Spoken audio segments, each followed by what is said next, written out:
the home of mankind throughout the ages, the center of history, culture, and economy that moves the world, Northeast Asia. Dreaming of a new future, of a united global village. A community for peace and co-prosperity that unites Northeast Asia. The Association of Northeast Asia Regional Governments.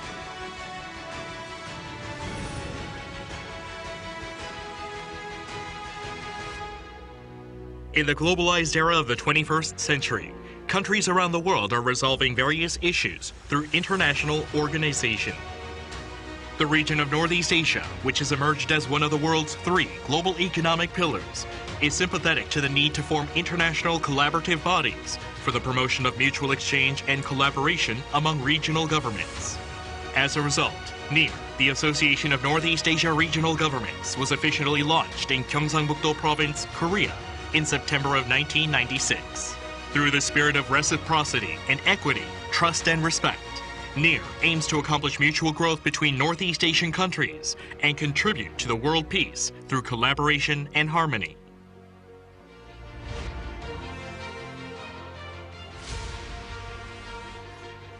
NEAR was formed with 29 regional governments of 4 countries, China, Japan, Korea, and Russia, and was joined by Mongolia in 1998 and North Korea in 2002. It gradually expanded, welcoming China's 11 regional governments including Heilongjiang Province, Japan's 11 regional governments including Hyogo Prefecture, South Korea's 16 regional governments led by Gyeongsangbuk-do Province, Mongolia's 22 regional governments including Tuve Province, and Russia's 16 regional governments including the Republic of Saha, and North Korean regional governments including Hamgyeongbuk-do Province and the city of Rason. Encompassing 78 regional governments in 6 countries and a population of 666 million, NEAR has grown into Northeast Asia's representative diplomatic cooperation entity among regional governments.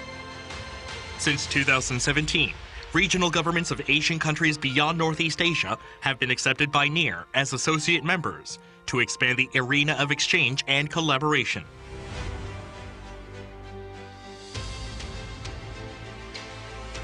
NEAR conducts a wide range of activities around the General Assembly, which is the executive decision-making body supported by the Secretariat, Working Committee, and subcommittees. The General Assembly, which consists of representatives from regional governments, is held under the leadership of chair regional governments on a biannual basis in different member regions to discuss key matters. The NEAR Secretariat, located in Gyeongsangbuk-do Province, Korea, provides comprehensive administrative support and serves as a platform for exchange and cooperation among member regional governments. The Working Committee, which consists of department heads or director-level executives of member regional governments, is held every other year to discuss key matters in preparation for the upcoming General Assembly. Subcommittees organized by industries and subjects such as economy and humanities exchange, the environment, disaster prevention, and ocean and fisheries, selecting a supervising member regional government as the coordinator to drive practical exchange and cooperation. As Northeast Asia's partner for growth, NEAR executes a wide range of exchange and cooperation programs. The annual Working Level Workshop provides a chance to strengthen unity between member regional governments and share experiences.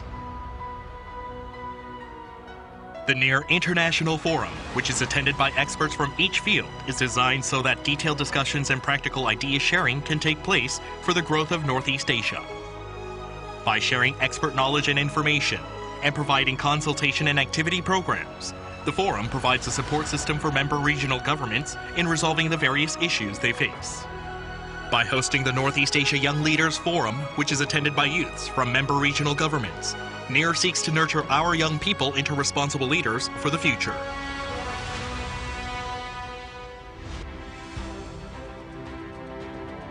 Going beyond Northeast Asia to becoming the center of the world, NEAR is forming a close cooperative network with many international organizations. NEAR has established collaboration agreements with AER, the Assembly of European Regions, in 2012, the R20 Regions of Climate Actions in 2014, and ICLEI, Local Governments for Sustainability, in 2016. NEAR has formed exchange agreements with the Research Center for Eastern Studies under the Russian Academy of Sciences and Heilongjiang Academy of Social Sciences of China, while collaborating with 15 NEAR supporting institutions in various regions on issues including regional research, economy, social issues, and cultural exchange.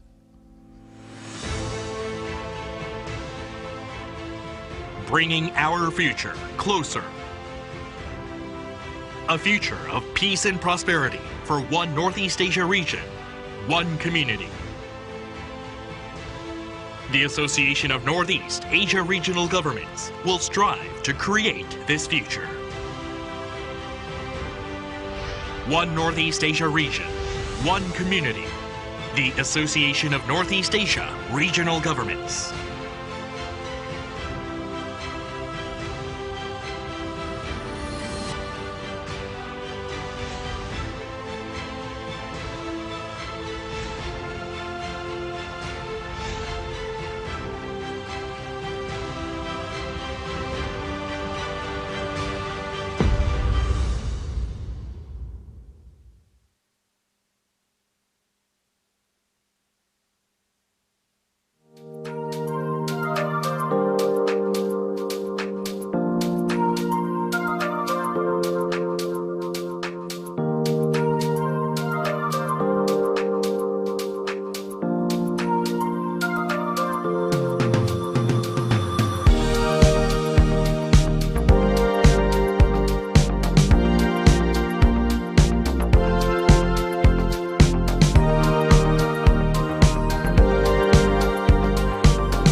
the home of mankind throughout the ages, the center of history, culture, and economy that moves the world, Northeast Asia. Dreaming of a new future, of a united global village. A community for peace and co-prosperity that unites Northeast Asia.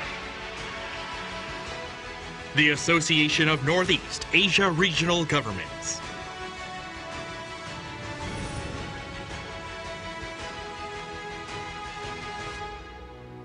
In the globalized era of the 21st century, countries around the world are resolving various issues through international organization.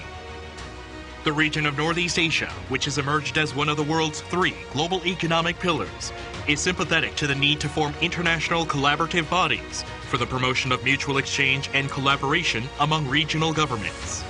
As a result, NEAR, the Association of Northeast Asia Regional Governments, was officially launched in Gyeongsangbuk-do Province, Korea, in September of 1996.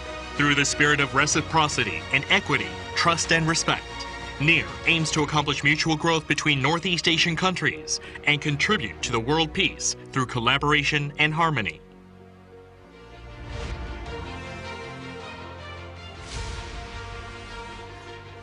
NEAR was formed with 29 regional governments of 4 countries, China, Japan, Korea, and Russia, and was joined by Mongolia in 1998 and North Korea in 2002. It gradually expanded, welcoming China's 11 regional governments including Heilongjiang Province, Japan's 11 regional governments including Hyogo Prefecture, South Korea's 16 regional governments led by Gyeongsangbuk-do Province, Mongolia's 22 regional governments including Tuve Province, and Russia's 16 regional governments including the Republic of Saha, and North Korean regional governments including Hamgyeongbuk-do Province and the city of Rason. Encompassing 78 regional governments in 6 countries and a population of 666 million, NEAR has grown into Northeast Asia's representative diplomatic cooperation entity among regional governments. Since 2017, regional governments of Asian countries beyond Northeast Asia have been accepted by NEAR as associate members to expand the arena of exchange and collaboration.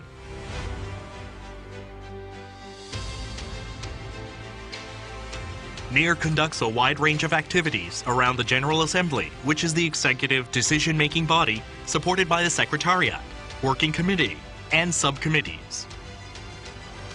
The General Assembly, which consists of representatives from regional governments, is held under the leadership of chair regional governments on a biannual basis in different member regions to discuss key matters. The NEAR Secretariat, located in Gyeongsangbuk-do Province, Korea, provides comprehensive administrative support and serves as a platform for exchange and cooperation among member regional governments. The Working Committee, which consists of department heads or director-level executives of member regional governments, is held every other year to discuss key matters in preparation for the upcoming General Assembly. Subcommittees organized by industries and subjects such as economy and humanities exchange, the environment, disaster prevention, and ocean and fisheries, selecting a supervising member regional government as the coordinator to drive practical exchange and cooperation. As Northeast Asia's partner for growth, NEAR executes a wide range of exchange and cooperation programs. The annual Working Level Workshop provides a chance to strengthen unity between member regional governments and share experiences. The NEAR International Forum, which is attended by experts from each field, is designed so that detailed discussions and practical idea sharing can take place for the growth of Northeast Asia.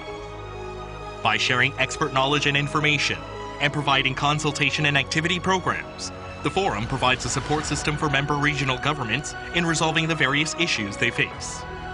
By hosting the Northeast Asia Young Leaders Forum, which is attended by youths from member regional governments, NEAR seeks to nurture our young people into responsible leaders for the future.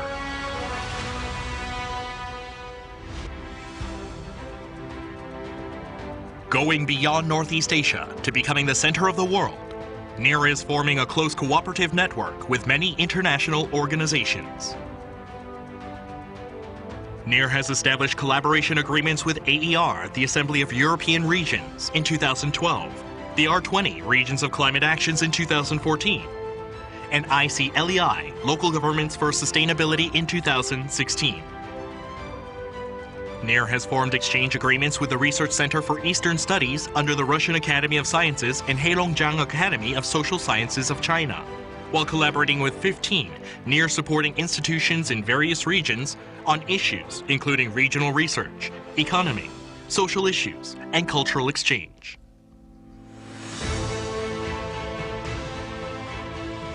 bringing our future closer.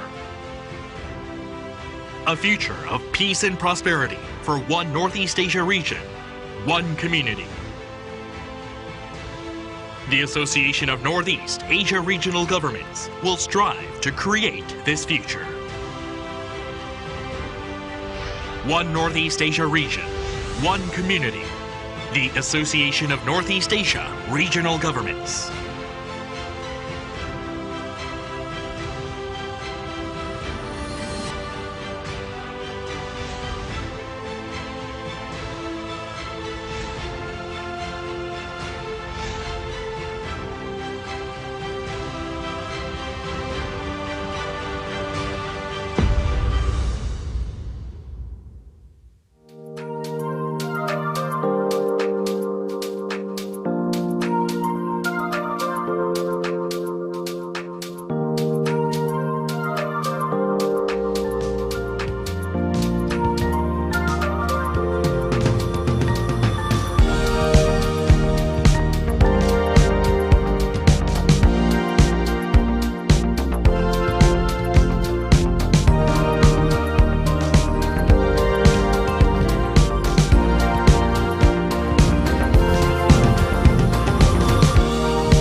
the home of mankind throughout the ages, the center of history, culture, and economy that moves the world, Northeast Asia. Dreaming of a new future, of a united global village, a community for peace and co-prosperity that unites Northeast Asia. The Association of Northeast Asia Regional Governments.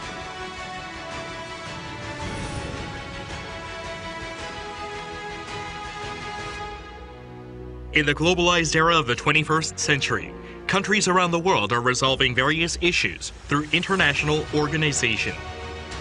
The region of Northeast Asia, which has emerged as one of the world's 3 global economic pillars, is sympathetic to the need to form international collaborative bodies for the promotion of mutual exchange and collaboration among regional governments. As a result, NEAR, the Association of Northeast Asia Regional Governments, was officially launched in Gyeongsangbuk-do Province, Korea, in September of 1996. Through the spirit of reciprocity and equity, trust and respect, NEAR aims to accomplish mutual growth between Northeast Asian countries and contribute to the world peace through collaboration and harmony.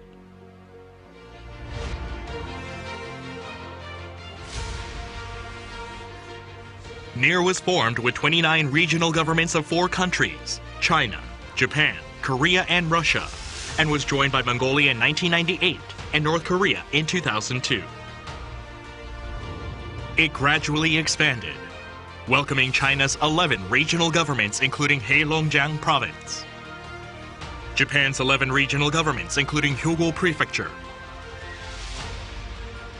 South Korea's 16 regional governments led by Gyeongsangbuk-do Province, Mongolia's 22 regional governments including Tuve Province, and Russia's 16 regional governments including the Republic of Saha, and North Korean regional governments including Hamgyeongbuk-do Province and the city of Rason.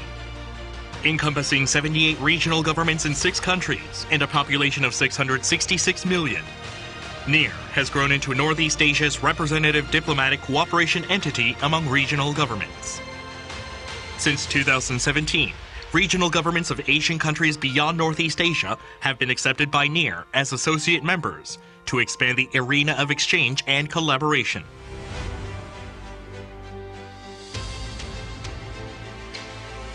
NEAR conducts a wide range of activities around the General Assembly, which is the executive decision-making body supported by the Secretariat, Working Committee, and subcommittees. The General Assembly, which consists of representatives from regional governments, is held under the leadership of chair regional governments on a biannual basis in different member regions to discuss key matters. The NEAR Secretariat, located in Gyeongsangbuk-do Province, Korea, provides comprehensive administrative support and serves as a platform for exchange and cooperation among member regional governments. The Working Committee, which consists of department heads or director-level executives of member regional governments, is held every other year to discuss key matters in preparation for the upcoming General Assembly. Subcommittees organized by industries and subjects such as economy and humanities exchange, the environment, disaster prevention, and ocean and fisheries, selecting a supervising member regional government as the coordinator to drive practical exchange and cooperation. As Northeast Asia's partner for growth, NEAR executes a wide range of exchange and cooperation programs. The annual Working Level Workshop provides a chance to strengthen unity between member regional governments and share experiences. The NEAR International Forum, which is attended by experts from each field, is designed so that detailed discussions and practical idea sharing can take place for the growth of Northeast Asia. By sharing expert knowledge and information, and providing consultation and activity programs, the forum provides a support system for member regional governments in resolving the various issues they face. By hosting the Northeast Asia Young Leaders Forum, which is attended by youths from member regional governments, NEAR seeks to nurture our young people into responsible leaders for the future.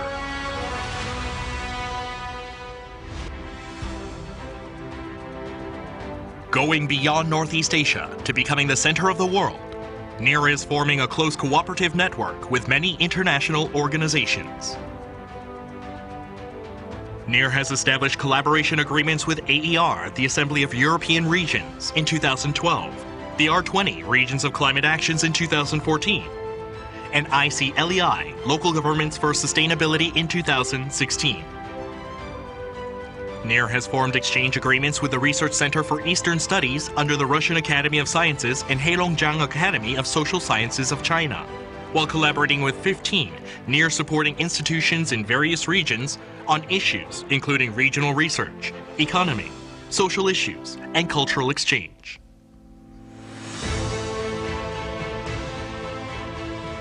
bringing our future closer. A future of peace and prosperity for one Northeast Asia region, one community.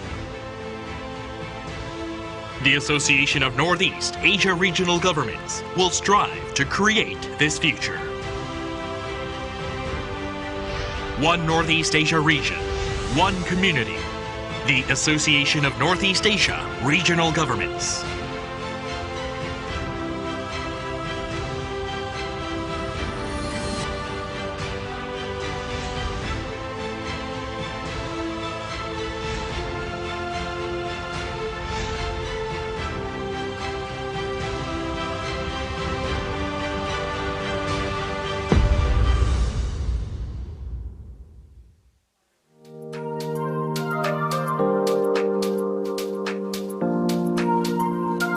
오늘 지방의 세계화 컨퍼런스에 참석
안녕하십니까? Good morning, everyone. I am Kim Moon-gun at the Secretariat of NEAR for this session titled Globalization of Regions. I would like to thank the experts and the viewers who are joining us online for your participation. We are dealing with the theme of ways to invigorate exchange between the Northeast Asia regional governments. I will introduce the guests, listen to the opening remarks, welcoming remarks, listen to presentations, and then there will be a panel discussion and a photo session. We are providing Korean and English interpretation services, and this is being streamed live so that the near regional governments and members can view this session online. Before we begin, I would like to introduce to you the special guests. We have as speakers and panelists. The first speaker is Professor Kim Hyung-soo of Dankook University, who is also the president of Korean Association of Northeast Asia Studies. And the second presenter is Professor Lee Seung-gun of Kaemyung University of School of Public Services. And as panelists, we have the former ambassador to Brazil, Mr. Gu Bonu, who has served at the Ministry of Foreign Affairs, and we also have the senior researcher Seo Jin-gyo at Kiev. He was the trade advisor to the trade minister. And we have Professor Yang Gi-ho of Sungkonghoe University at the Department of Japan Studies. He is the commissioner of Korea-Japan Future Forum.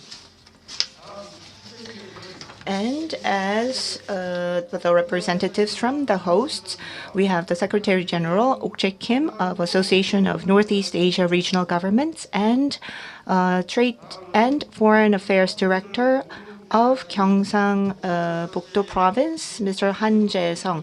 We would like to listen to the opening remark by Secretary General Kim Ok-chae.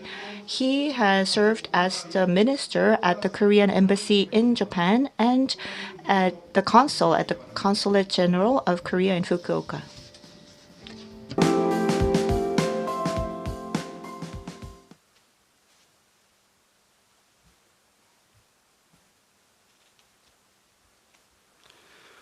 오늘 대한민국 Good morning, ladies and gentlemen. I'm very pleased that we're hosting the session on globalization of regions together with Gyeongsang-Bukdo Province on the topic of globalization and regions in order to discuss exchanges among regional governments in Northeast Asia. I would like to express my gratitude to those who will be serving as presenters and panel members from the government as well as the academia. Thank you very much for your contribution.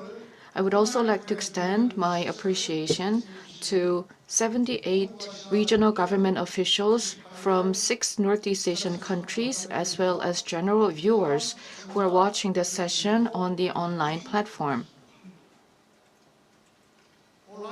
This year, due to the COVID-19 pandemic, people-to-people exchanges between countries have been suspended. And now we have to interact with one another via online. And once again, we are reminded of the importance of human touch and people-to-people exchanges.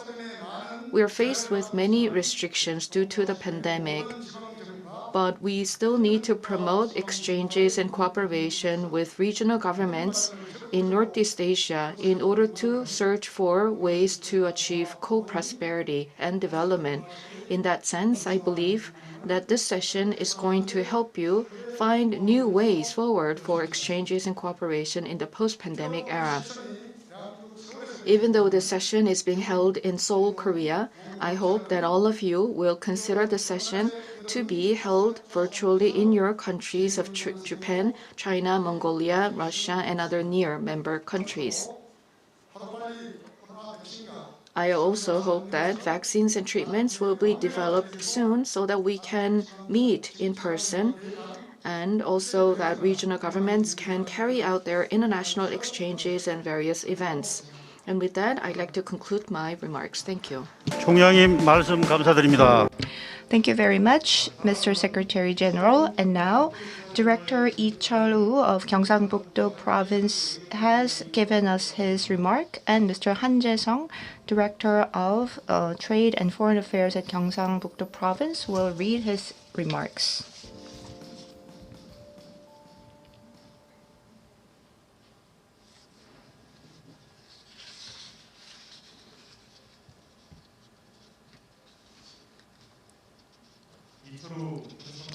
These are the remarks from the governor Lee Chul-woo of Gyeongsang-Buk-do Province. I would like to read on his behalf. I'd like to congratulate the Global Korea Convention. This is a chance to look into ways in which Korea can become a leading nation post-COVID-19 through the solidarity and cooperation between government and public institutions.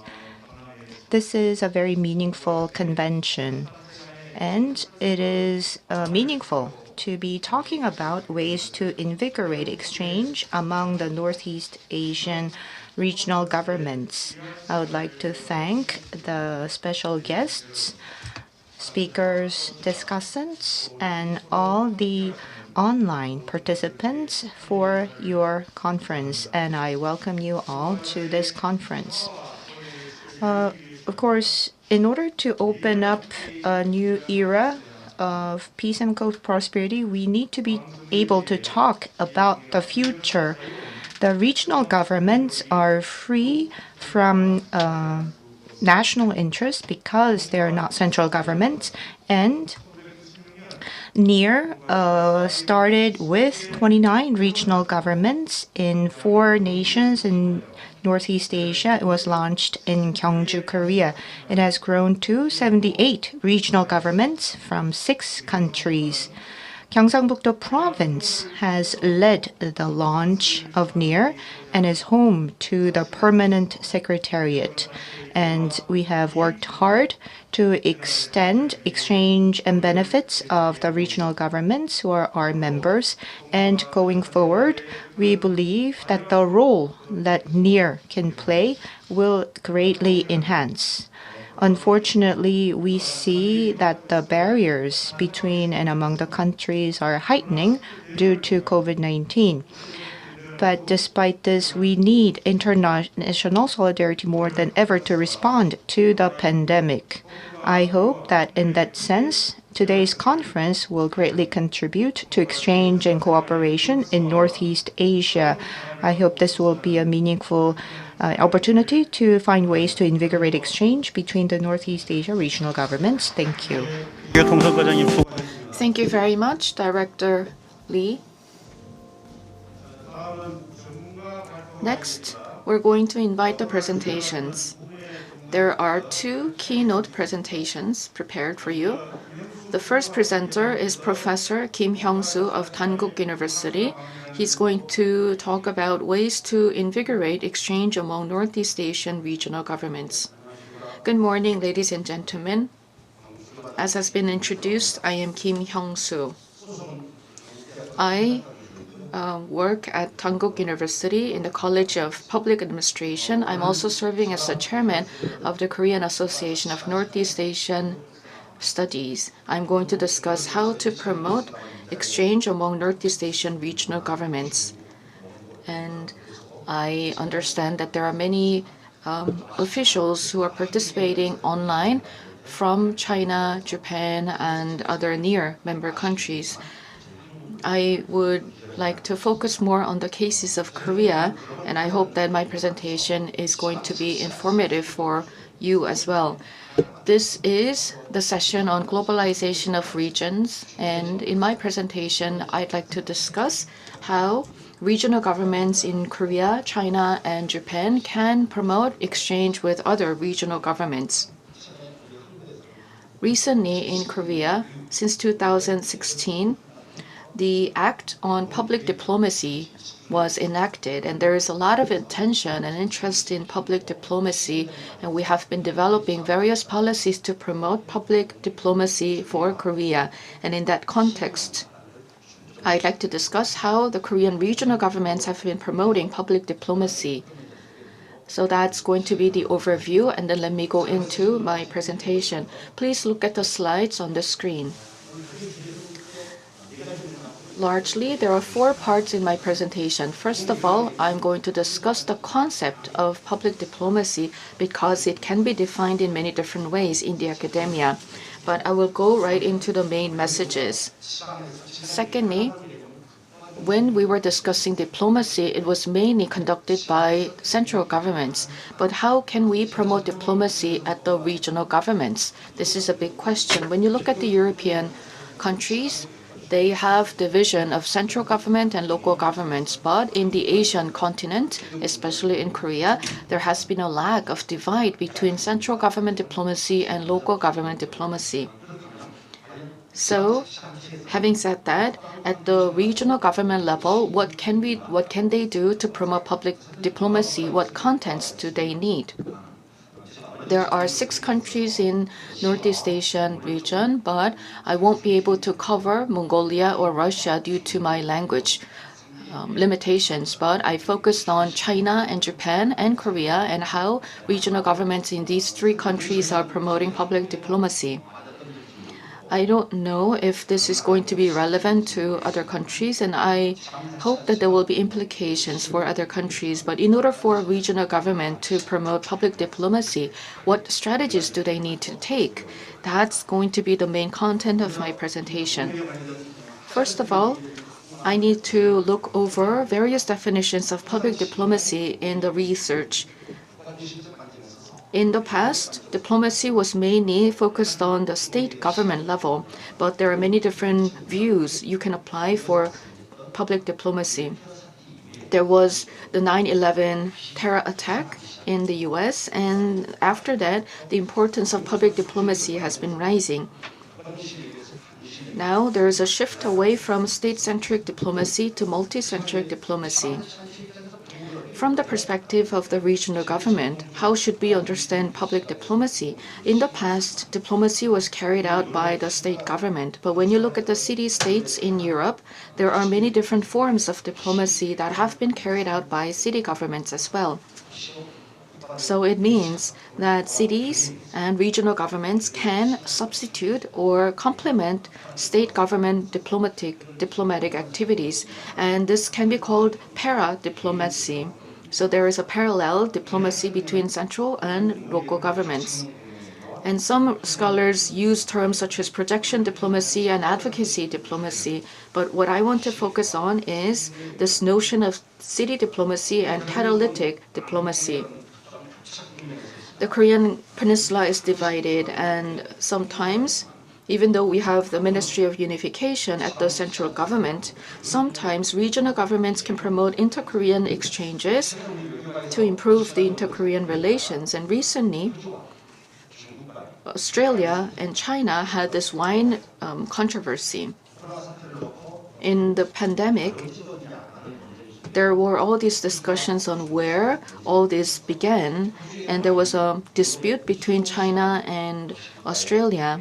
Australian wine has been consumed by lawmakers and politicians in Europe, and this is related to diplomacy based not only on politics and economy, but also on the public and citizenship.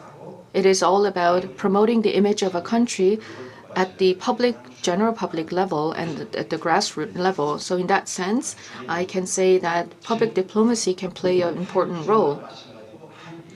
Now, with Korea and China and Korea and Japan, and with China and Australia, there are many of these relationships that are forming and evolving. And when there are some issues between countries, regional governments can play a role in promoting public diplomacy and resolving or addressing these conflicts.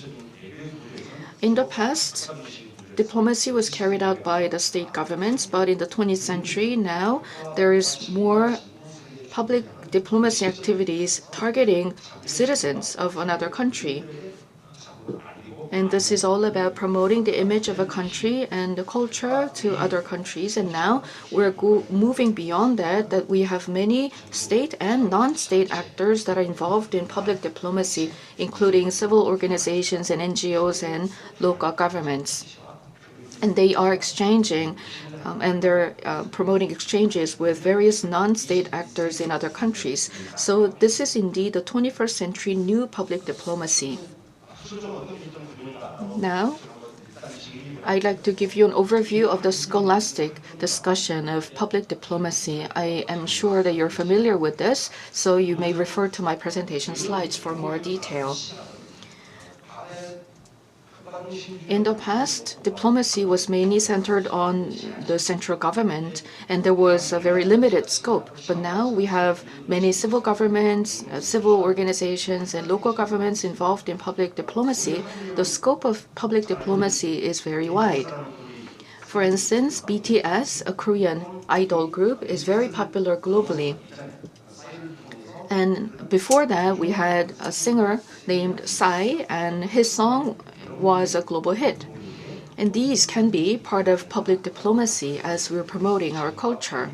So these kinds of activities are not done by government actors, but by private sector actors. And there are direct and indirect ways of promoting public diplomacy. So, for instance, as I mentioned, Korean music being exported and entertainment industry being consumed in other countries. And these activities are part of public diplomacy. For instance, people in Africa would sing and dance along with Psy's music. And that was the first of such a global success in the past before we have BTS. So that was a very interesting case. Now, how can we approach public diplomacy from the perspective of Korea? The Ministry of Foreign Affairs is leading public diplomacy. When you look at this structure, there are three elements of diplomacy.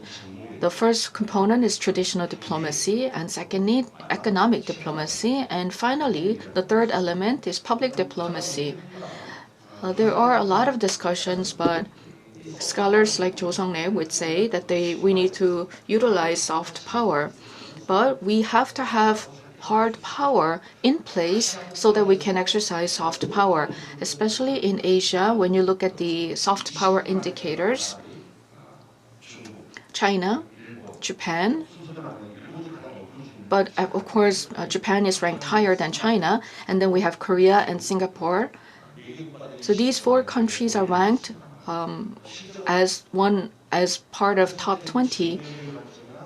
But when you look at the traditional diplomacy and economic diplomacy, China may have the strongest soft power, but indeed, when you look at the ranking, China is lower than other countries in terms of soft power ranking. And in 2016, the Public Diplomacy Act was legislated, and based on this act, regional governments were able to promote public diplomacy. Since 2010, public diplomacy was promoted in Korea by the Ministry of Foreign Affairs, and many policies were implemented for public diplomacy. And in 2016, the Public Diplomacy Act was legislated. And based on this act, now regional governments can play a role in promoting public diplomacy. So they are recognized as key actors.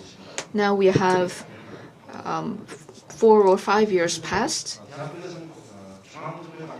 Once again, from the government, central government, the scope of public diplomacy, there are 3 domains. One of the key characteristics of public diplomacy is cultural diplomacy, and then policy diplomacy, and then finally knowledge diplomacy. I don't think I need to provide additional information because it is very intuitive. Knowledge diplomacy is about promoting the proper understanding of Korea to other countries. So these are the 3 domains, but are they all or exhaustive? This is a big question. Now, next, how can regional governments promote public diplomacy? I can approach this question from 4 perspectives. In short, I can say that decentralized cooperation can be strengthened by city governments, unlike the central government, because we do not have embassies or official diplomatic channels. Regional governments will engage in exchanges with citizens in other regional governments. So this is more about citizen participation-based public diplomacy. Therefore, I believe that this has a lot of influence compared to state-level diplomacy. It can be seen as a niche diplomacy, and public diplomacy can promote better ties among countries. And at the same time, we can move beyond national borders and we can exercise and utilize social power to promote the status of the country at the regional government level. So I believe that public diplomacy conducted by regional government is very important. So far, public diplomacy has been carried out before the law was enacted in the form of friendship and sisterhood relationship. In 1963, Jinju City formed a sisterhood relationship with the city of Eugene in Oregon, and that is the beginning of sisterhood relationship at the local government level. So there are two forms of relationships. First one is sisterhood relationship, and the other is friendship. One of the key issues here is about trade and economic relations and attracting foreign investment, and these are considered economic diplomacy at the central government. So there has been a demand for including these economic diplomatic activities as part of public diplomacy. And there was a new revision of this act that was passed by the National Assembly. So I hope that there will be improvements in this area.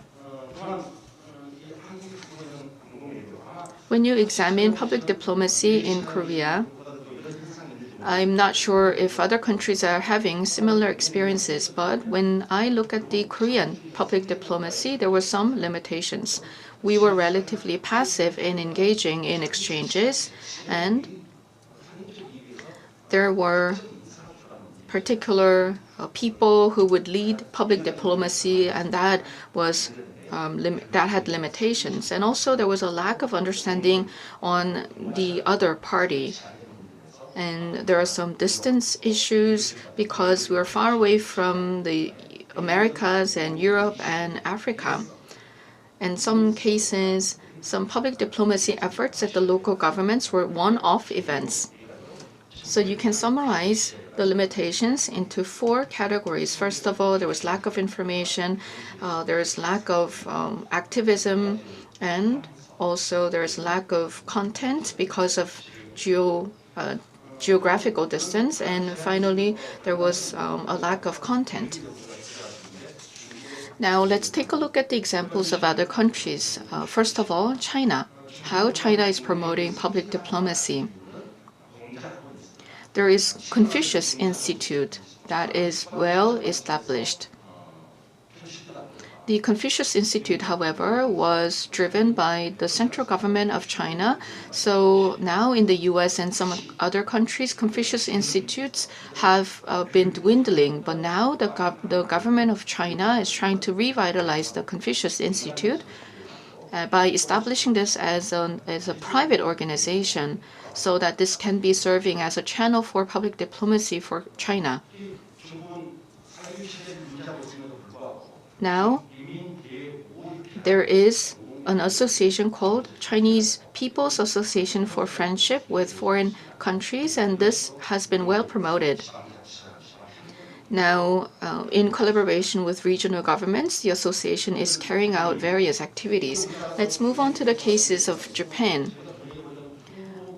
In Japan, they have the Public Diplomacy Strategy Division that is in charge of promotion, culture, and diplomacy. And this division is carrying out various promotional activities. And you can consider this as a division dedicated to public diplomacy at the Japanese government. And one more part of Japan's case that I want to introduce to you is that there is a council called CLARE. It's the Council of Local Authorities for International Relations. And CLARE has 7 chapters in many different countries. What is interesting is that each chapter has its own strategic priority. In North America, the North American chapter focuses on knowledge exchanges, and in Europe, they focus on promoting the interests of Japanese local governments. So each chapter has its own strategic objective. Another interesting program is called the JET program in Japan. And here, the JET program would invite students from overseas. So far, 70,000 students have been invited from 75 countries.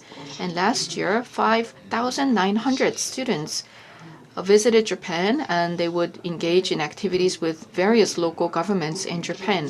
How is it operated? Of course, this is aimed at promoting and revitalizing the local economy. And when you look at the organizational structure, there's the JET program. And by utilizing the JET program, there will be 3 central government agencies that are involved. And of course, the practical matters will be dealt with by Claire. And there's an issue of funding, so they put priority on securing financial resources, and there are many different financial schemes to utilize to support JET program, and this is something that we can learn in Korea. So you looked at the cases of China and Japan compared to Korea. In the past, we had high politics centered on the central government, but now we need to utilize diplomatic decentralization and public diplomacy at the regional government level so that regional governments can play a key role as diplomatic actors. Let's take a look at the history of the public diplomacy in Korea. And you can see this table.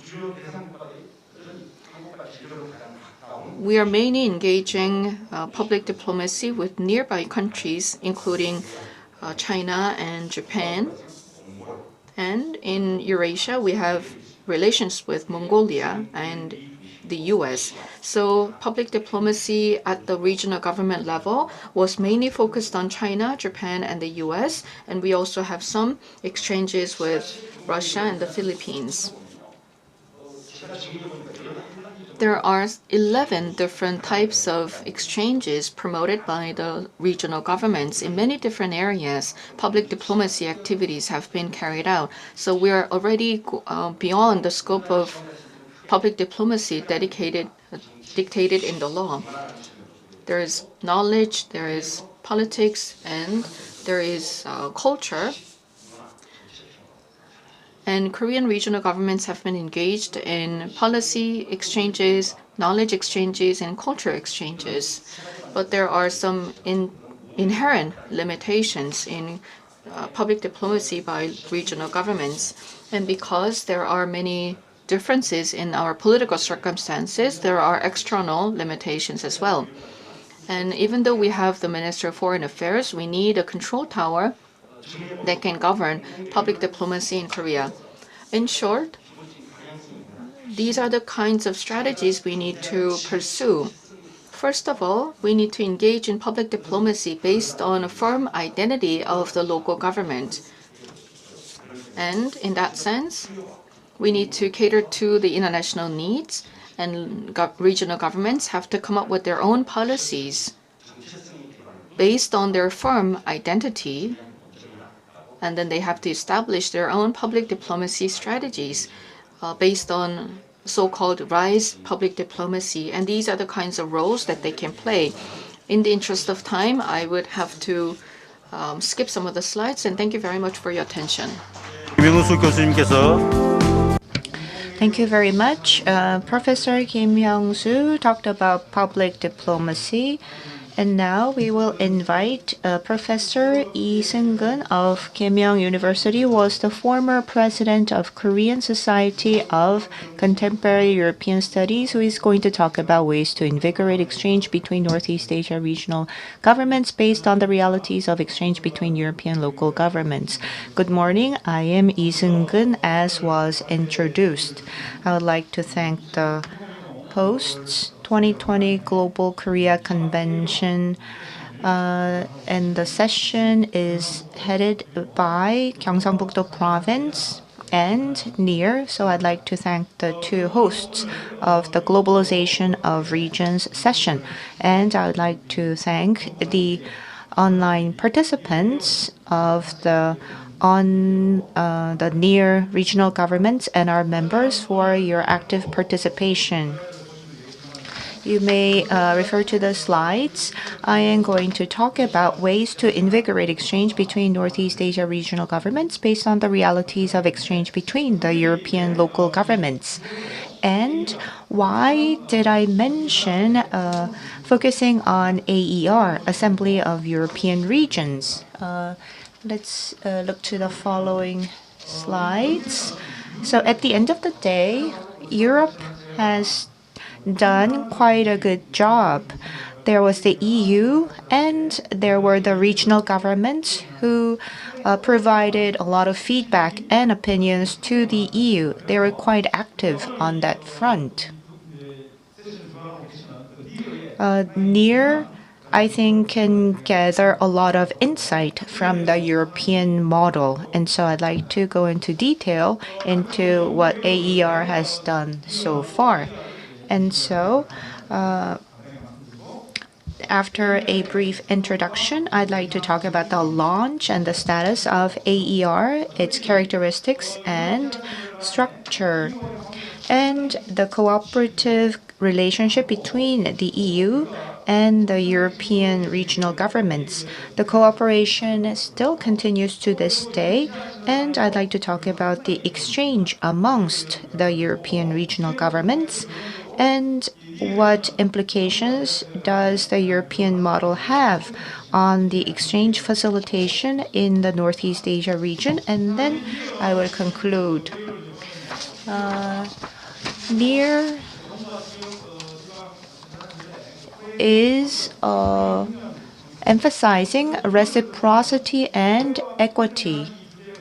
And under the spirit of reciprocity and equity, the regional governments are linked together and they also network with the international bodies. And in the same vein, the NEAR always remembers the spirit of reciprocity and equity, and that has to be at the very top of their minds.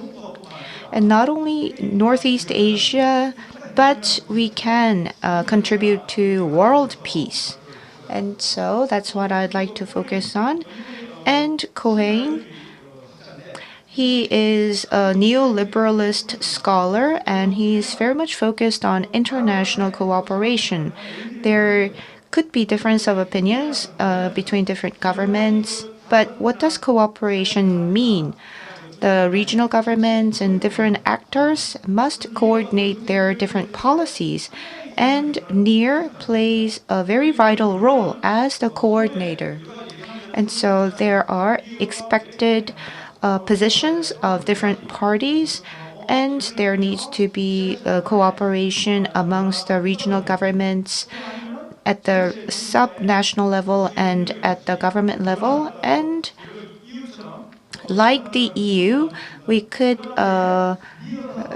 establish cooperative bodies, and NEAR can lead this initiative.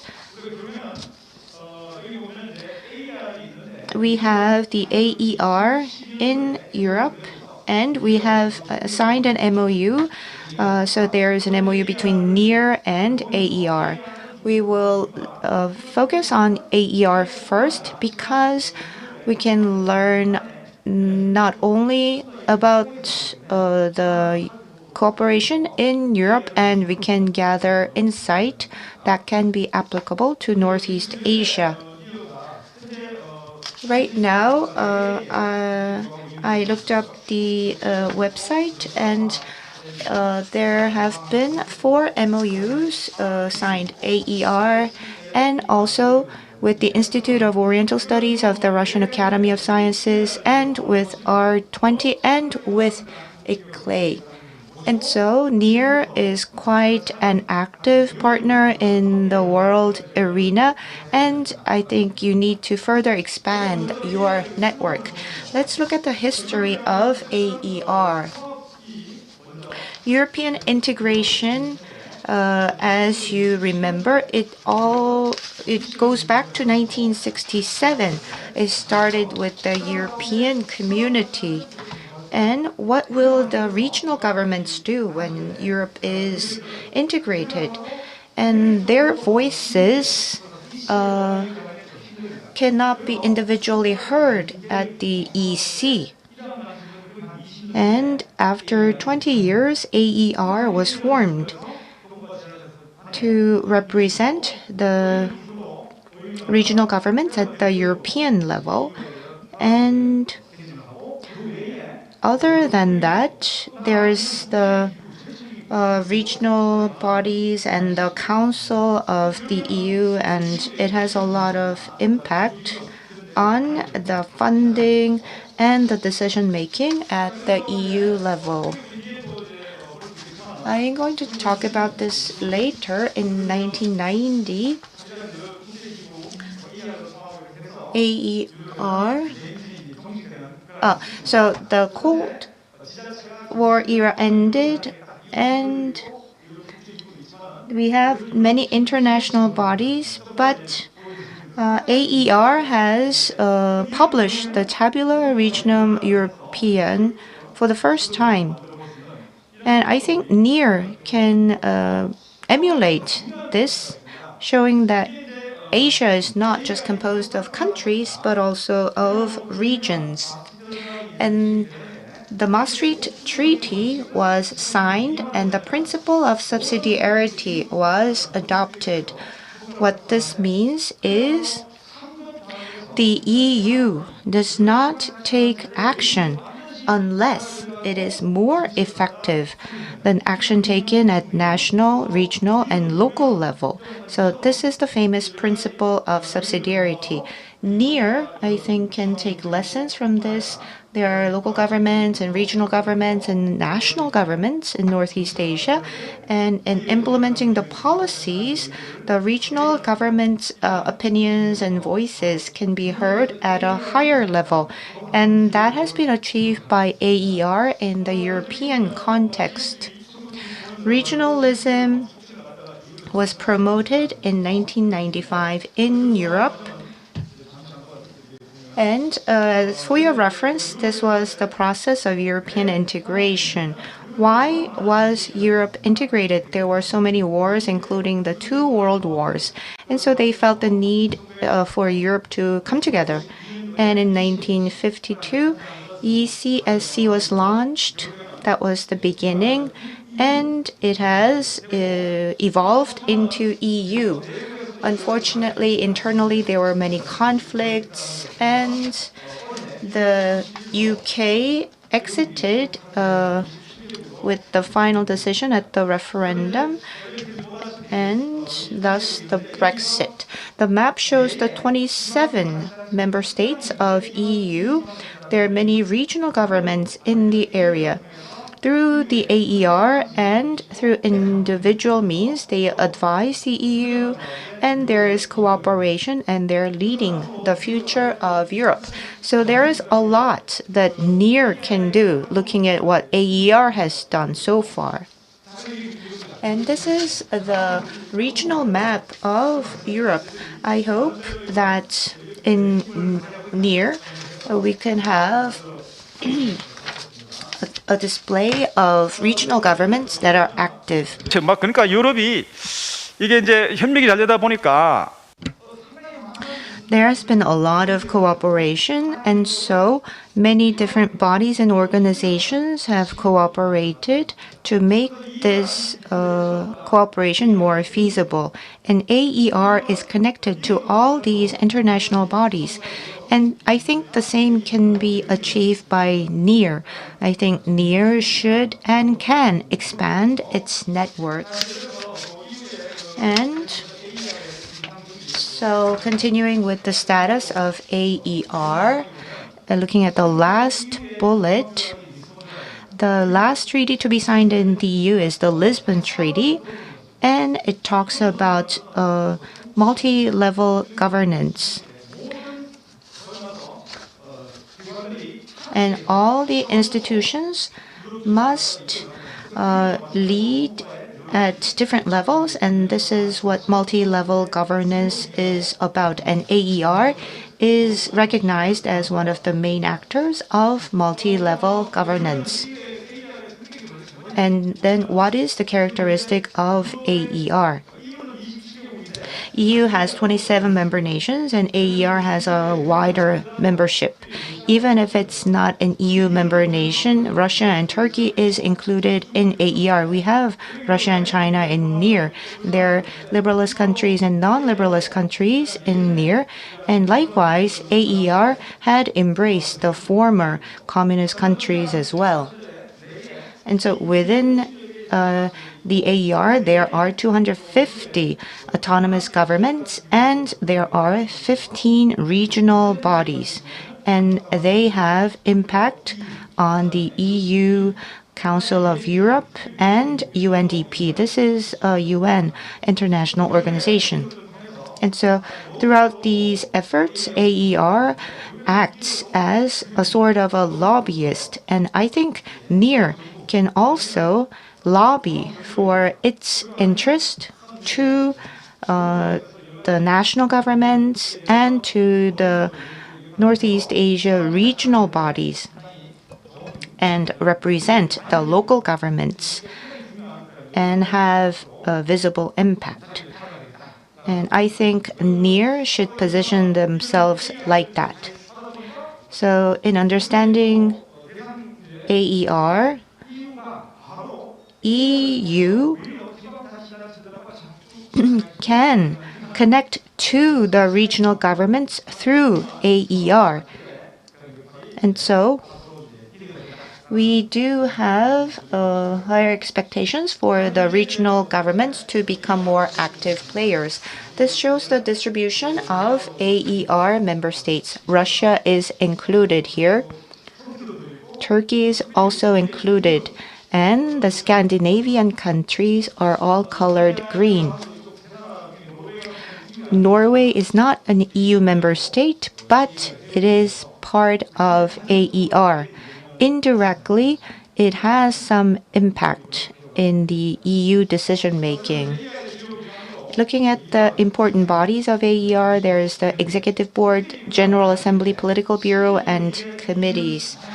And we have to look at these committees. Committee 1 it deals with economy and regional development, and they do implement bodies. And Committee 2 is social policies and public health, and Committee 3 is dedicated to culture, education, and youth. We have to devote some time and effort to education of the youth because they are the next generation leaders. And despite the COVID-19 pandemic, through Zoom and through YouTube, there's training and teaching of the youth, and AER is quite active in this front. And so I was inspired. So we need to have the youth take on a more positive perspective toward the regional governments, and they're doing a lot of that outreach. And we have the Secretary General and Director from NEAR. And you need to branch out and form other subsidiary organizations. AER has Youth Regional Network and Monitoring and Evaluation Group and Election Committee. And so the second one, Monitoring and Evaluation Group, what they do is they monitor and evaluate the achievements of AER. And there's the election committee so that officials are elected and they have good leadership, and they have the AER Euro Odyssey, and there's the Summer Academy. Many programs are operated, and this was quite encouraging and inspiring at the same time. And there is close cooperation between the EU and the European regional governments. The local governments form the third level of the multi-level governance. There is the EU international level, and then there is the national government, and the regional governments act as a very important sub-national player. And AER supports the upper tiers, and European Union is practicing multi-level governance. And I don't know if that can be possible in Northeast Asia, but I think it is possible. Russia, Mongolia, China, North Korea. I think we could have multi-level governance so that the regional government's voices can be heard at the upper level. And so there needs to be a triad of subnational, national, and supranational governments that form the multi-level governance. And in Europe, there's the Committee of the Regions, AER, and regional governments speak up at the committee. And this is the body of the EU. There's the European Council, the European Commission. The regional governments through AER can have influence on the major bodies of the EU. There's the European Parliament, European Court of Justice, and then the European Court of Auditors. And I'm showing you some signs of the headquarter buildings of these different entities. And AER and the EU each separately make decisions, and at the same time, AER can have some influence on EU's decision making. And this is a very important diagram. This is the major decision making bodies colored in blue, and advice can be given by the AER and the individual regional governments, and they have some impact and influence through lobbying on the decisions and policies made. And same for the legislative procedure. AER has some say in the legislative process indirectly. What are some of the activities that AER is engaged in? They influence on the decision making, and they have the knowledge. They provide advice based on knowledge, and they take action. There are many programs through which they take action and cooperation, and AER is the central hub, and not only with the European institutions. They have a partnership with other regional networks, and they also have alliances with thematic networks. And I think this is near. And within the world of the AER, if we include the world of near, I think the list of to-dos becomes more visible. I know I'm giving near a lot of homework. We can replace near, we can replace AER with near, and I think we could have a wider network. AER trains the unemployed youth, and I think there could be a similar youth program at the near. And we listen to the voices of the youth through different channels in AER. And there's the business forum. AER connects with many businesses and has regional business forum.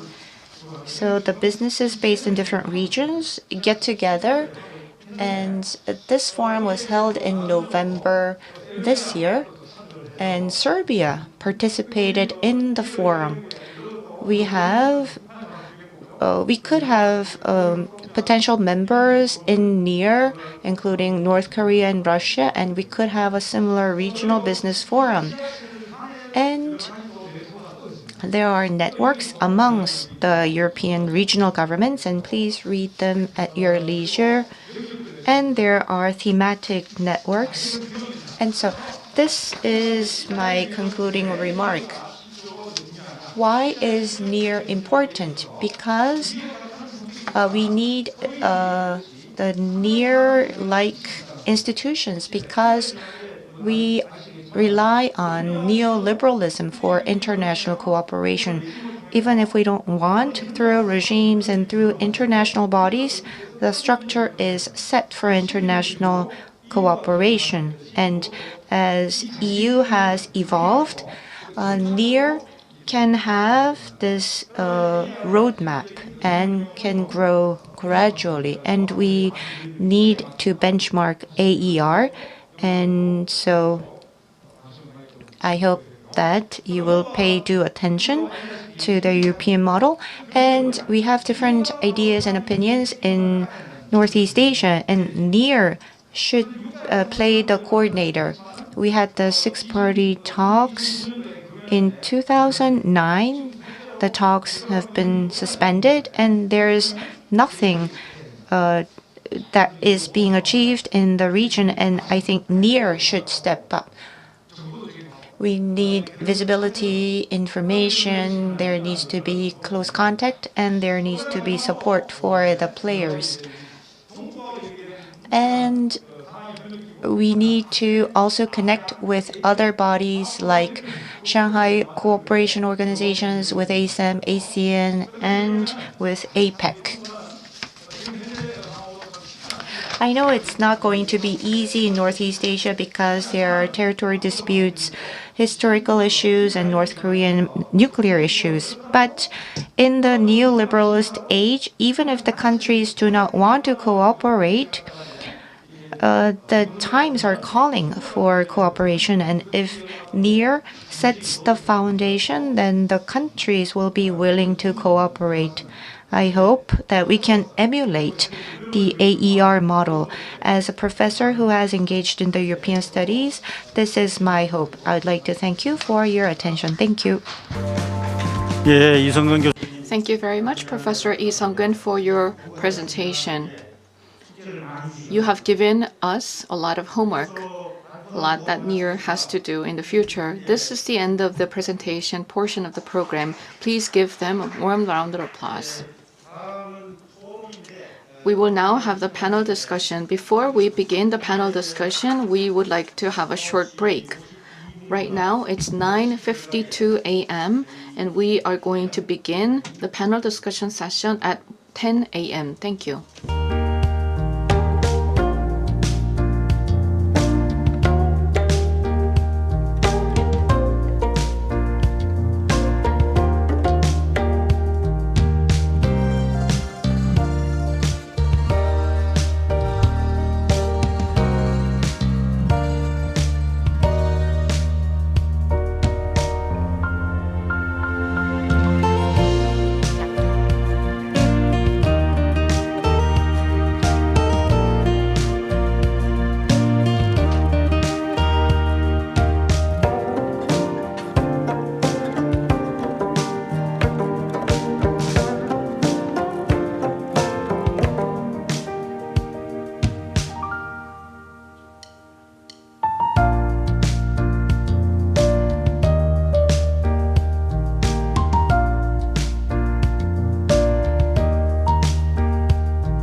예, 이번 토론 시간에는 동북아 자치단체 연합 김옥채 사무총 For the panel discussion, we will invite Secretary General Kim Ok-chae for moderating the session, and we will also have Gu Bon-woo, former ambassador to Brazil, senior researcher Seo Jin-kyo of KIAP, and Professor Yang Gi-ho of Seonggong-hae University, and Han Jae-sung, director in charge of diplomatic and trade at Gyeongsangbuk-do Province.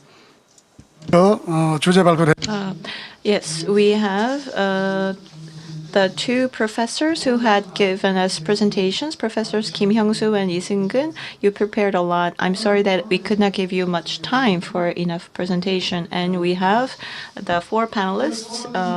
Thank you for coming. This is how we will proceed with the panel discussion. The session is titled Ways to Invigorate Exchange Between the Northeast Asia Regional Governments. And so I'd like to ask the panelists to comment or question the speakers and make recommendations about ways to invigorate exchange. But I'm sorry to tell you that we only have 40 minutes dedicated for panel discussion, so I can only give you 7 minutes maximum for each panelist. We will have two rounds. First, we will limit the time for 5 minutes for the first round for each panelist, and then if we have time left, we'll have a second round of questions and comments. And I'd like to ask the speakers to respond to the comments and questions after all the questions have been asked. And this is a technical issue. We are providing simultaneous interpretation. Please make your messages clear and concise. Thank you very much. And I would like to ask Ambassador Gu Bon-woo. Ambassador Gu, you have been a diplomat for over 35 years, and I'm sure you have a lot of experience in public diplomacy. I think you have a lot to say. Please. 김옥채 총장 Secretary General Kim Ok-chae, thank you very much for your introduction. There were two presentations. I really enjoyed them as they are scholars. From my perspective as a career diplomat, when I was listening to the presentations, I was able to understand the overall directions that NEAR has to go in the future, and there are many wonderful proposals. So, in that sense, I would like to share my views on these presentations. First of all, concerning the presentation by Professor Lee Seung-gun, he gave an overview of the AER. 주된 대상으로 해서 So his presentation was focused on AER in 1992 until 1995.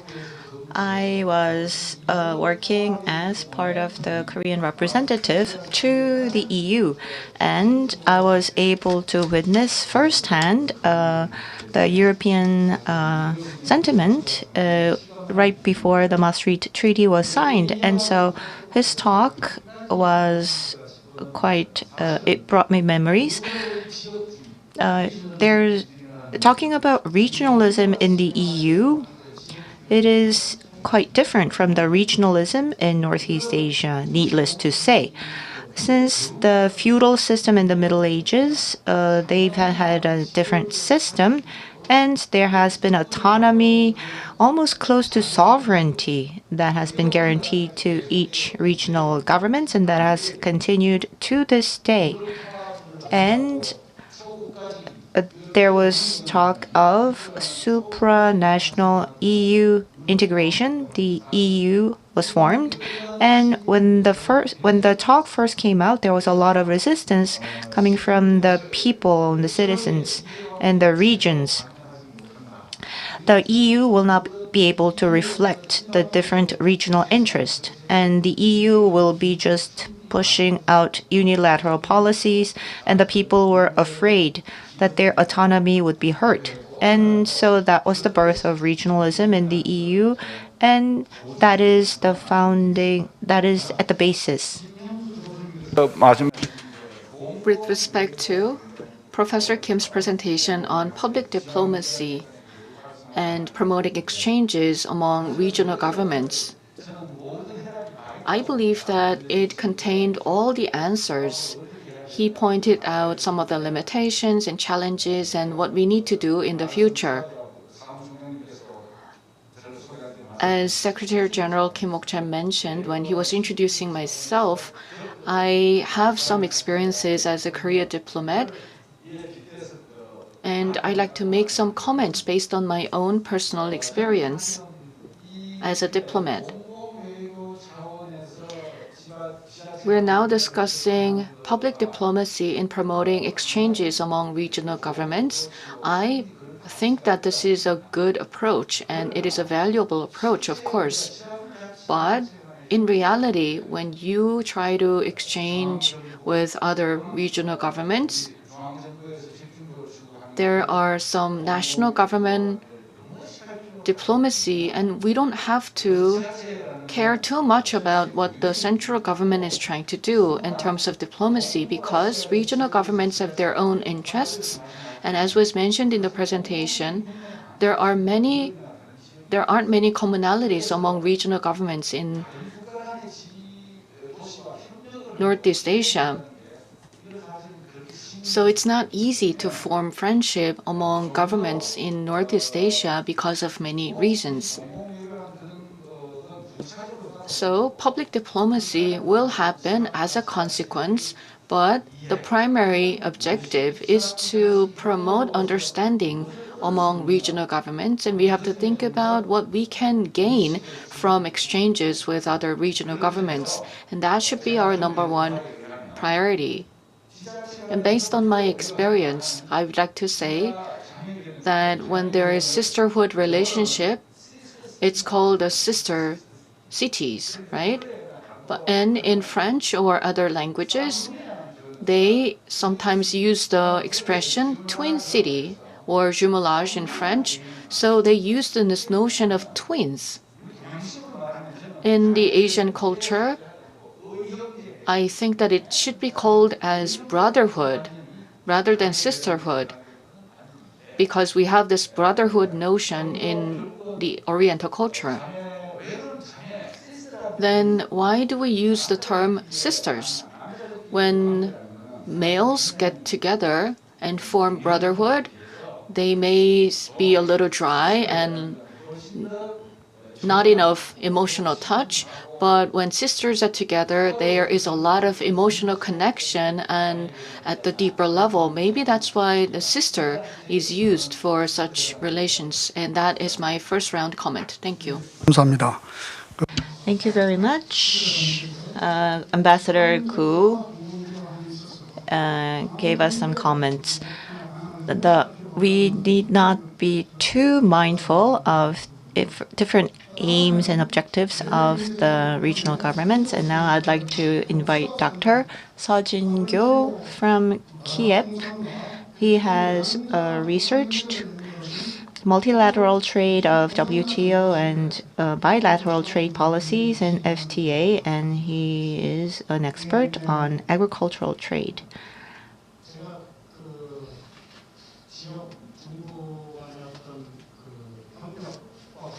As to cooperation amongst the regional governments, I'm a layperson, and I was able to learn a lot from the two presentations. From a trade and commerce perspective, in dealing with China and Japan and having negotiated with them, we do have personal conversations on the sidelines.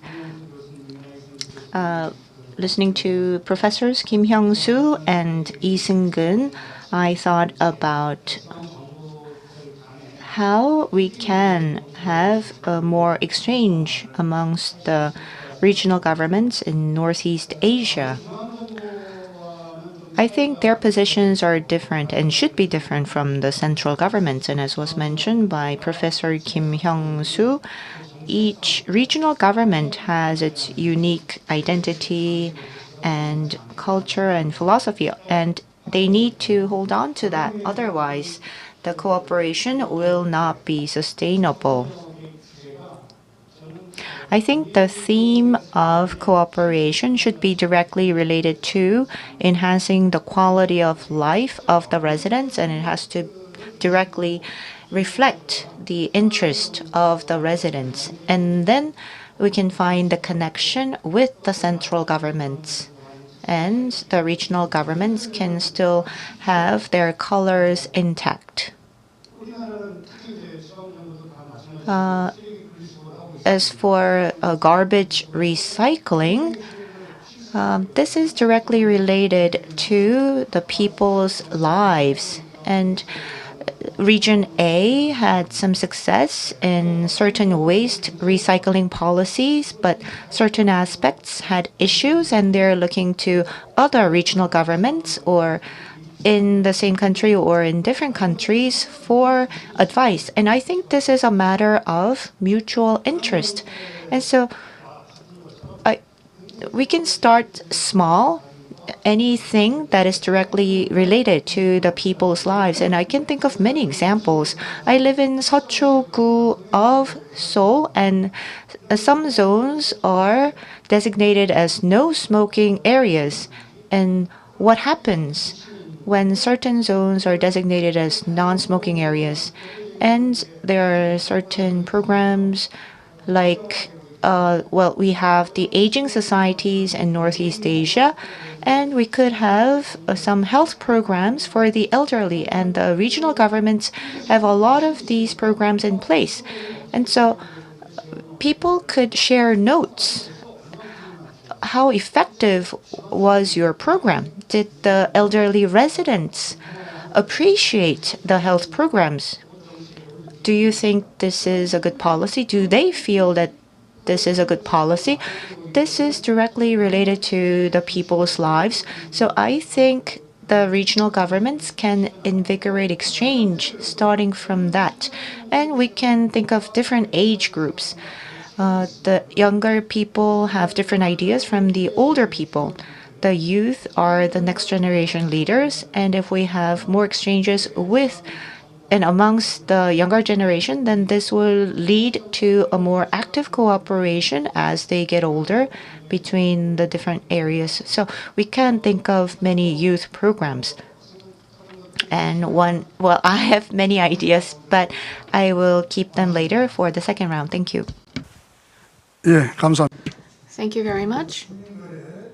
He mentioned that public diplomacy efforts need to be related to the lives of the residents. And in doing so, we can promote exchanges among regional governments that can be mutually beneficial. Now, moving on to the third discussant, we have Professor Yang Gi-ho from the Department of Japan Studies at Sungkonghui University. He has been giving lectures on Korea-Japan exchanges between regional governments, and he also served as a vice president of Korean Association of Regional Governments. So please go ahead. Thank you for your introduction. I enjoyed the two presentations by Professors Kim Yong-soo and Lee Seung-gun. I can say that these presentations were of utmost quality. In addition, these presentations covered countries of NEAR. We have 6 countries in NEAR and more than 70 regional governments. So this is very meaningful that we're holding this session. When you look at the regional governments that are part of NEAR, there are some regions that have been neglected or less developed. NEAR has a long history, but its activities have been quite limited, maybe because of the different levels of development of all these regional governments. But now it is time to change. I hope that NEAR will become more active in playing its role. As you may know, in 1978, China began its reform. And in 1985, Japan promoted overseas exchanges, and in 1990, we declared globalization. So in Northeast Asia, all these countries wanted to promote economic development. As you know, China, Japan, and Korea in terms of population and trade volume. And when you look at the GNPs, they take up a large portion of the global economy. Someone talked about Europe, but when you think about trade between Korea and China, Korea and Japan, it is much more than the trade volume between France and Germany. So we have had a lot of achievements in Northeast Asia economically and in terms of trade. In Japan and also in Korea and in China, of course, also in Russia, especially in the Far East, there have been many investments for the past 10 years. And also in Mongolia, they have achieved economic development. And of course, North Korea, we still have a long way to go, but it has a lot of potential. So given these situations, I hope that NEAR will become more active. Now there is this new Cold War between the US and China, and we still have nuclear issues. In order to address these challenges, NEAR has a role to play. We talked about the cases in Europe, and there's regionalism in Europe. So the regionalism can be promoted even at the national government because of the deeply rooted tradition of Christianity. But in Northeast Asia, we are divided by the oceans, and there are different levels of development among these countries. So in these situations, we need to promote bottom-up approach with the involvement of the regional governments and companies at the grassroots level. In that sense, I have been watching and observing NEAR, and I had a lot of expectations, but so far NEAR has not been meeting these expectations. But when you think about the potential and the kinds of contribution that NEAR can make, there's a lot that NEAR can do. And one more comment that I want to make is when you look at the relations between France and Germany in 1950, France stretched out their hands to Germany. That was just 5 years after the Second World War. You can see how there was painful memories and hatred between the two countries. And there was more than 1 million French people who died in the war. But then France extended its hand to Germany. At that time, Germany was divided, but they formed the City Mayors Association between the two countries. There are many exchanges and more than 1,600 types of exchanges between France and Germany. Even though they were fighting against each other in the war, regional government level exchanges at the grassroots were quite effective. So in 1963, they signed a treaty, and in 2007, they designated the Friendship Year in January for France and Germany at the local government level, and there are many events taking place in commemorating this special day. So in that sense, of course, we have some historic issues among China, Japan, and Korea, but I believe that we need to extend our hands to these people, and we do have a potential to serve as a hub in Northeast Asia. So having said that, even though we have territorial disputes and other issues, I believe that Korea has capabilities and competency in extending our hands to these two countries. Thank you. 예, 감사합니다. Thank you very much. NEAR could be a more active player. You have given us some sound advice.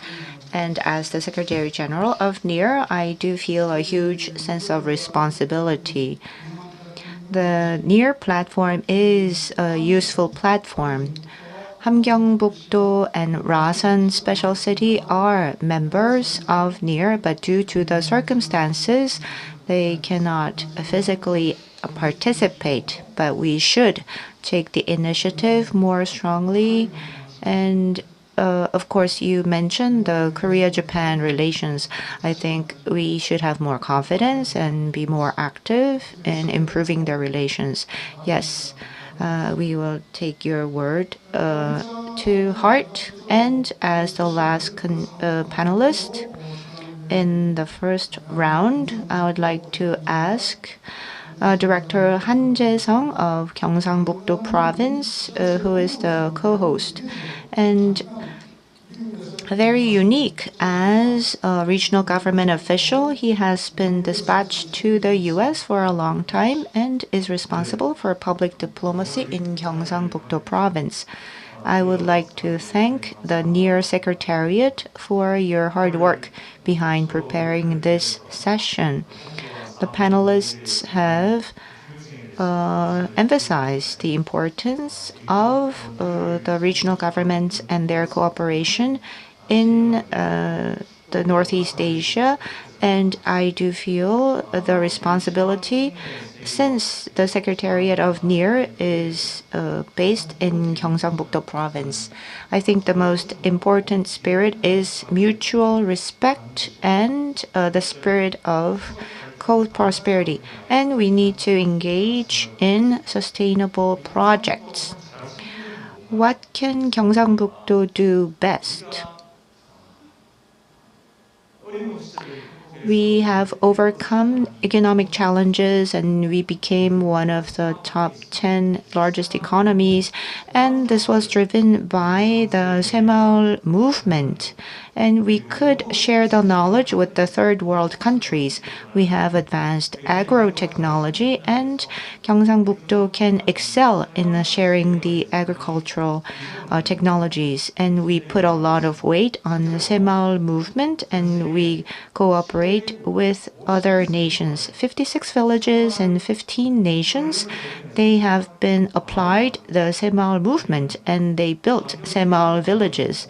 There have been environmental improvements, there are medical and education programs, and agricultural technologies have been disseminated. These are really feasible programs, and 5 years worth of budget and human resources from Korea are allocated to the projects. And so we pride ourselves on our achievements, and Gyeongsang-buk-do will continue with our efforts to globalize the region. In 44 countries, we have 102 overseas advisors based on Gyeongsang-buk-do Province and based on Korea. Their hometown may be Gyeongsang-buk-do Province, or they may be ethnic Koreans. They may be engaged in business areas, or so they are the advisors, and they promote the identity of Gyeongsang-buk-do Province. And we have established 9 working groups, and we have the General Assembly, and they promote Gyeongsang-buk-do Province, and they also share the best practices of overseas so that Gyeongsang-buk-do can learn a lot. And so I gave you certain snapshots of the efforts exerted by Gyeongsang-buk-do Province. And we have sisterhood with many regional governments and with many cities around the world. And we invite the public officials from those sister cities. And about 6 months, we invite 15 officials from overseas, and they participate in relevant programs. And we also have the youth, high school students and university students. They come to Korea on visits. And Gyeongsang-buk-do Province is a cultural center, and many youth from overseas are interested in the region. They can experience the Korean culture, and they can learn the know-how of how Korea rose from the ashes of the war to become one of the great economies. I know I don't have much time, so I will conclude my remarks here. Thank you. 네, 감사합니다. Thank you. Gyeongsang-buk-do Province is promoting various public diplomacy activities. And I think that other regional governments can make reference to what Gyeongsangbuk-do province is doing on the basis of mutual prosperity, and such cooperation projects have to be sustainable. So thank you for your comments. So we have just finished the first round, and we have 17 minutes left. There was no question raised by the discussants, so I would like to ask a question, first of all, to Professor Lee Seung-gun. 이런 니어의 The homework that NEAR has is we were founded in 1996 and we are quite active. There was a lot of active participation from the members, and as time passed, we see the level of participation growing less and less. I became the Secretary General last year. I looked back on the participation level since 1996, ranging from China and North Korea, looking at the regional governments of the 6 countries, how actively they participated in the international exchanges. China was most active, and followed by Korea, and the lowest participation was shown by actually Japan. And so that was the current situation. How can we invite more participation? When we look at Europe, everything seems so systematic. When we have such international forums, we need to have participation. Even if we throw a party, if the guests don't come, we have leftover food. You gave us a lot of information in your presentation. What you said 250 regional governments are members of AER, and what is the level of their participation? Does it just evolve around the secretariat of AER? Could you shed light on the participation level of individual members? Thank you.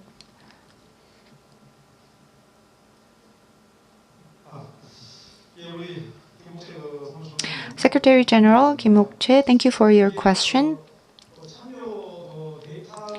Well, I don't think the data is so much important. If you go to the website of AER, there is so much information about participation. I talked about the scenarios, the examples, 1 to 3. There are so many examples of participation. So I think maybe we could collect data. I did ask AER for more information, but there was so much data that they could not deliver information to me in a timely manner.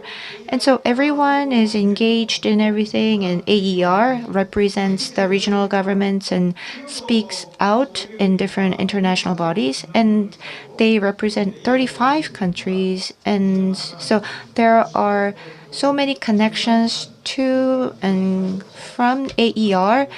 Maybe we could do further research on the AER model. I'd like to propose that. Thank you. Thank you. I would like to now ask a question to Professor Yang Gi-ho. You have been studying Korea-Japan relations for a long time. As you mentioned in your discussion, regional government exchanges between the 2 countries are affected by national government sentiments. And since I became Secretary General of NEAR, that is one of the concerns that I have on my mind. So if you have any good ideas to overcome this, can you share that with us? Thank you for the question. I think that I have given you some burden or homework, but when I think about NEAR, it is almost like a UN of Northeast Asia.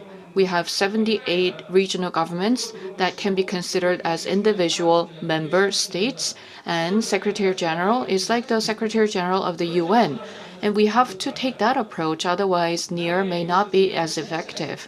And then we need to have local governments that are playing the key roles, and their heads have to be supported, and then there should be strong leadership. Northeast Asia is different from Europe. There are contributions made in Europe, but we don't have such a system in Northeast Asia. So we need to have strong leadership and dedication from the regional governments, especially Korea, Japan, and China.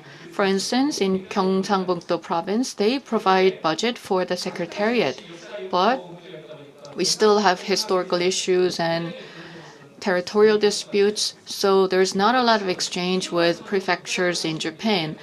And NEAR, as an independent organization or association, can play a role. Currently in Japan, local governments are struggling with their budgets, and there's aging population, and local government financial situations are not very good. And also in Japan, there's this anti-Korean sentiment. I believe that we have to be active in reaching out to Japan. Gyeongsang-Buk-do province reaches out to a prefecture in Japan, and then we continue to convince other member organizations of China, Mongolia, and Russia, and so on. I think we have a lot of good ideas. For instance, we can utilize the online platform. Currently, we have speakers from Korea, but we can connect with speakers from China and other countries. We can connect them virtually online.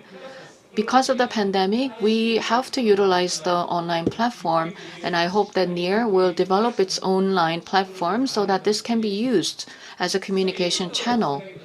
And another idea that I want to share with you is that in Seoul, we have the subway line number 2 that is circular. It goes around Seoul. And I don't think the name matters. What we can call this Pan-Asia or Pan-Japan or Pan-Korea, but we need to create some sort of circle where people can engage in exchanges, and so they can physically experience all these near member countries. And we need support from businesses and also support from the central governments.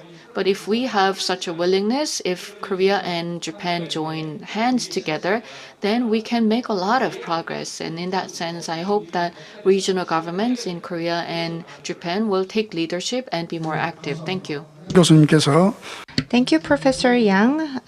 He talked about how NEAR could play the role of a mini UN that could bring together the regional governments of Northeast Asia, and that I should act like the Secretary General of the UN. And Gyeongsang-Buk-do province is quite active in the regional cooperation. The dispute over territories is in the past, and we need to have frequent exchanges with Japan.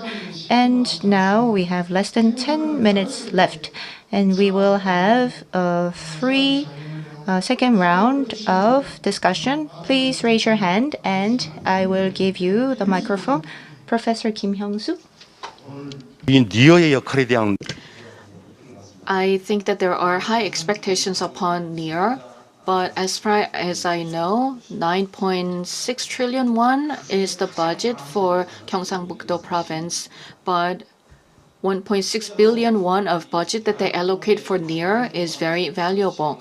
From the central government's perspective, providing support for NEAR or other platforms does not exist, unfortunately. And when we think about all these activities for public diplomacy at the regional governments, there was some issues related to the audit. And sometimes the central government is quite critical of what the regional governments are doing for public diplomacy. So this is something that we need to revisit. Can regional governments go beyond the scope of national government? This is something that we need to consider. Currently, we have issues between Korea and China and between Korea and Japan. So there are many geopolitical issues that we are experiencing right now. And given the situation, I believe that regional governments can fill in the gap. During the COVID-19 pandemic, Gyeongju City provided supplies to Japan, but it was criticized by the citizens. And this is something that we need to consider. From the perspective of NEAR, we need to promote the level of participation. What I remember is that there is a Tbil region in the Netherlands, and there is another region in Bosnia. There was a foundation in the form of ODA.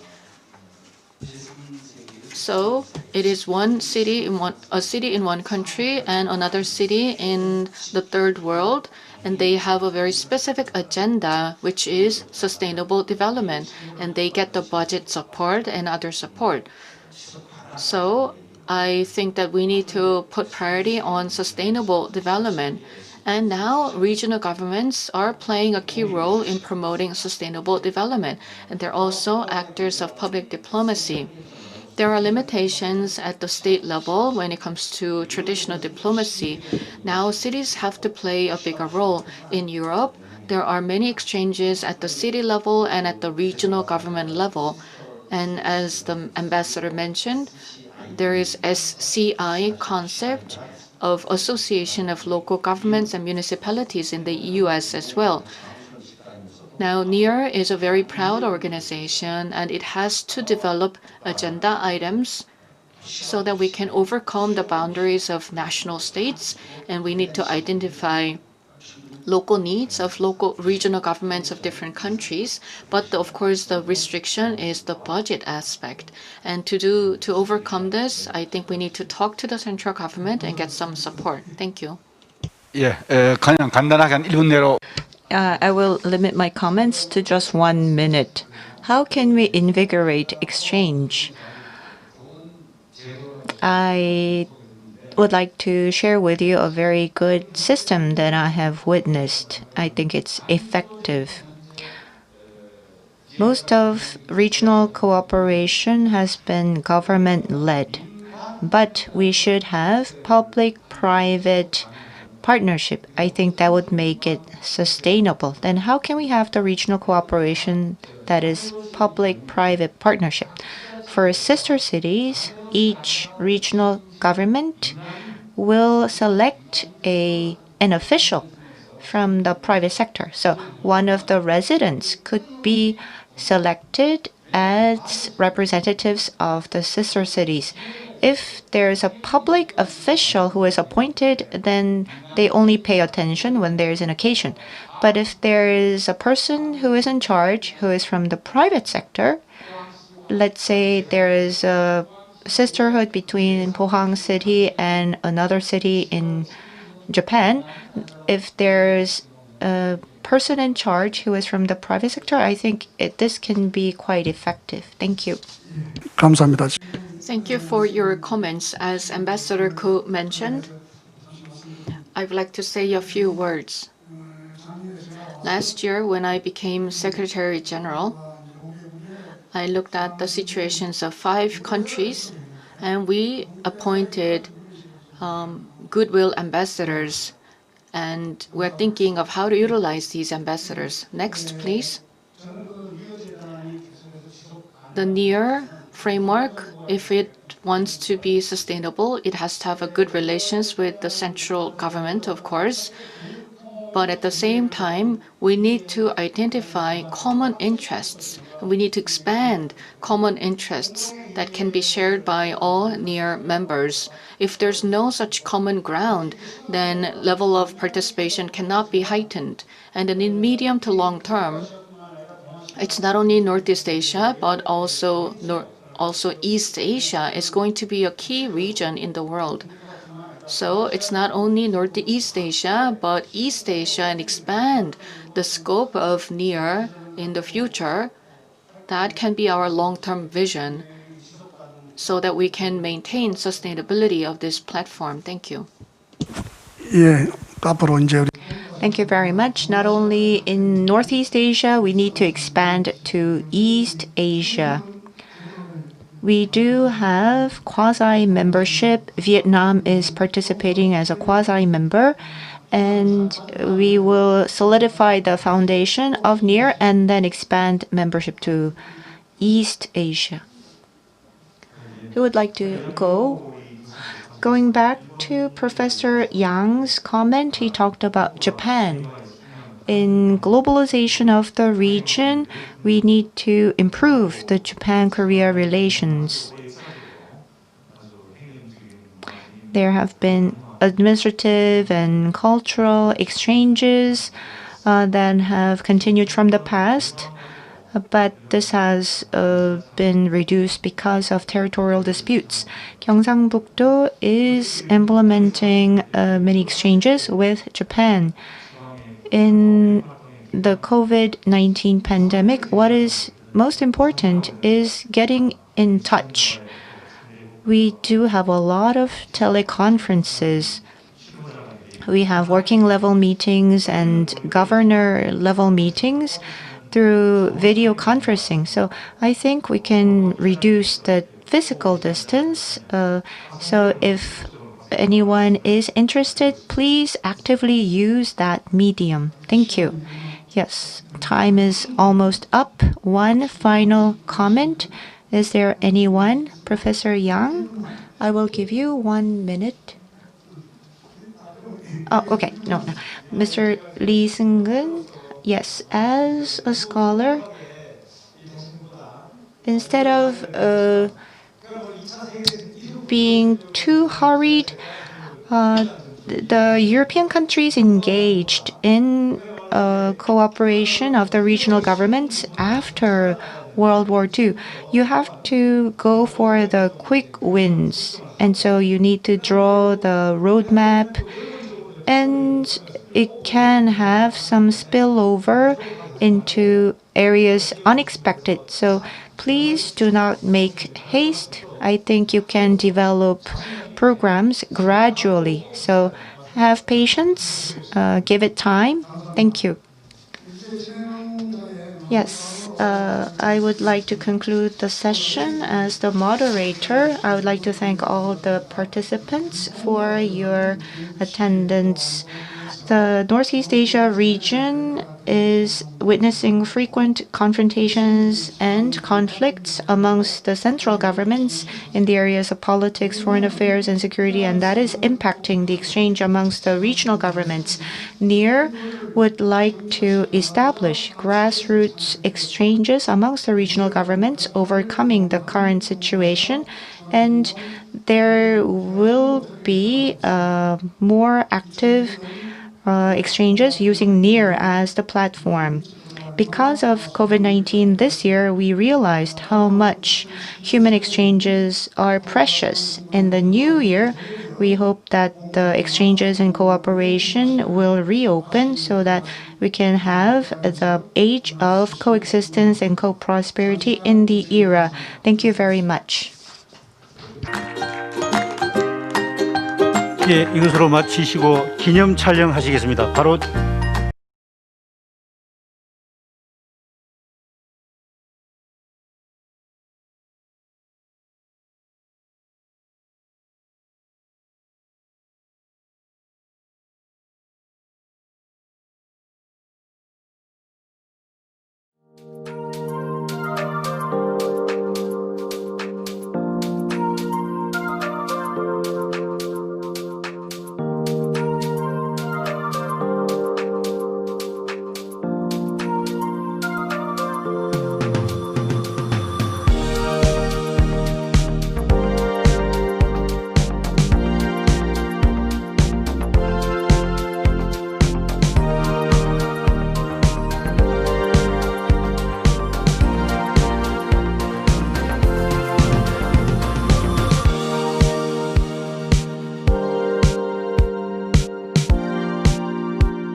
Ladies and gentlemen, welcome to Global Korea Convention 2020. This is the Korean and ASEAN session, and I'm from Kiev. First of all, I would like to invite Dr. Kwon Yul, who is the head of Kiev's Center for International Development Cooperation, to deliver the opening address.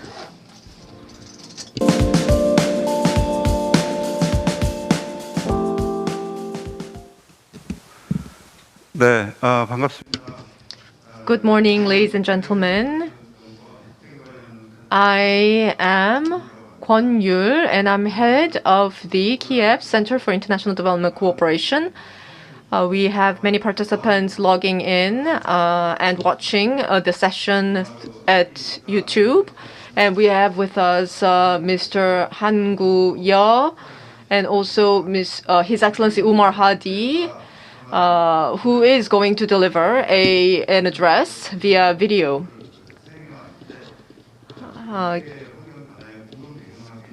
We have been fostering a cooperation platform with the help of NRC, and this platform was established in June 2019.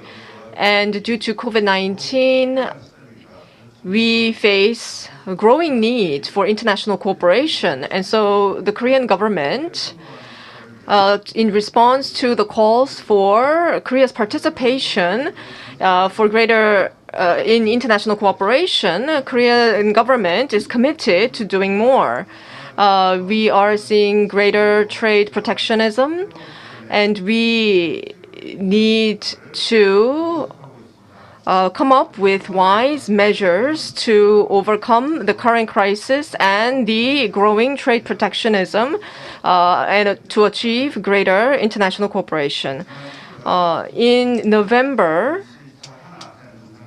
the 21st Korea-ASEAN Summit and Korea-Mekong Summit are important opportunities to expand our strategic partnership with the ASEAN region.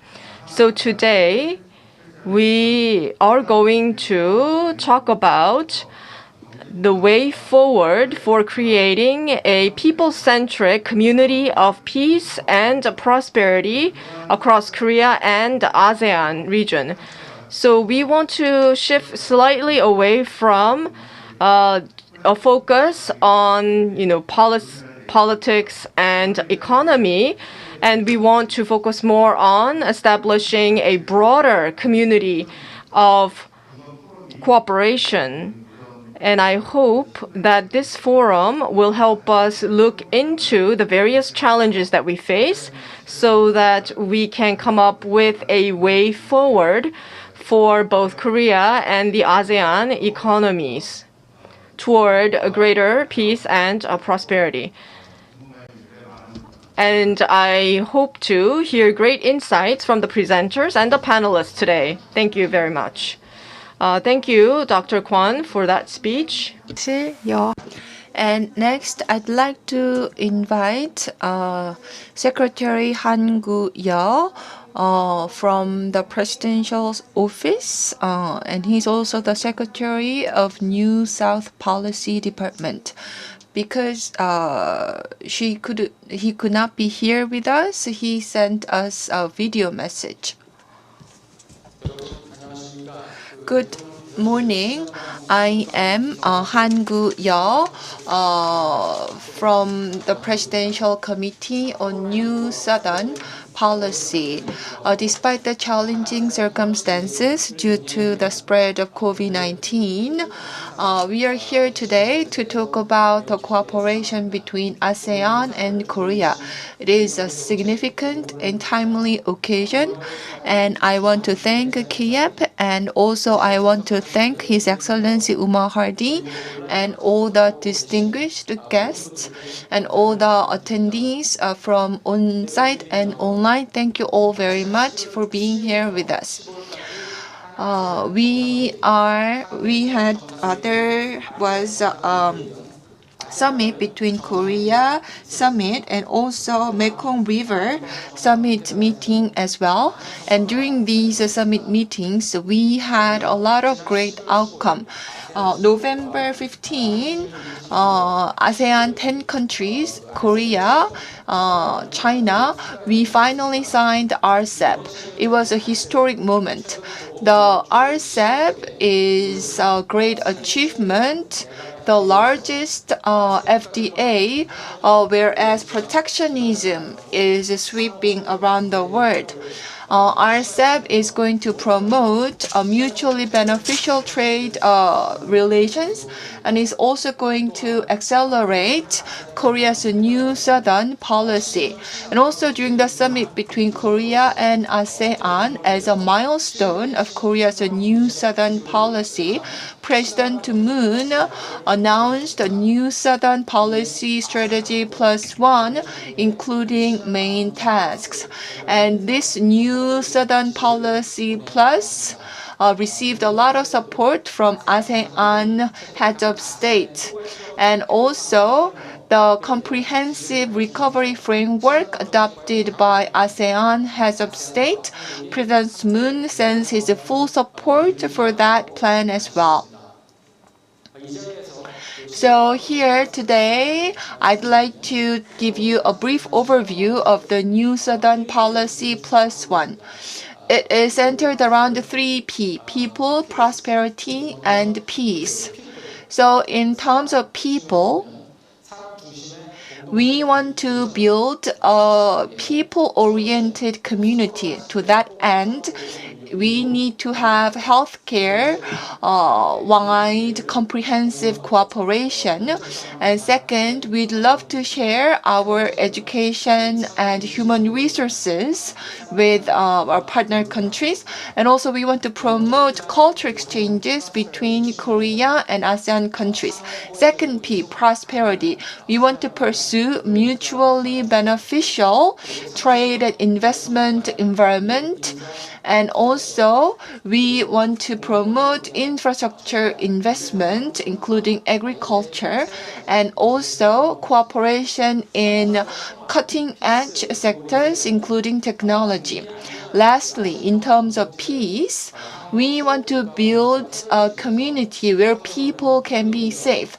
This is going to be supranational community where people can work together for all kinds of non-traditional security threats, such as natural disasters and health disasters like COVID-19.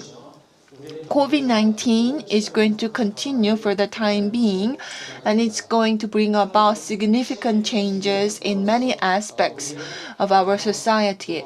Korea, as a mid-level leading country, we want to help other countries, including ASEAN countries, to overcome COVID-19, and we also want to promote a win-win co-prosperity relationship with ASEAN countries. With ASEAN country, Korea continues to have bilateral communication, and we will pursue mutually beneficial direction in our future relationship. As partners, we hope that we can find more wisdom for our way forward. I hope that today's session will be a great forum for that. Thank you very much. Thank you very much for your warm remarks. Next, His Excellency Umar Hadi, Ambassador of Indonesia to Korea, will be delivering a congratulatory remarks. He was not able to join us, so a video message was sent to us.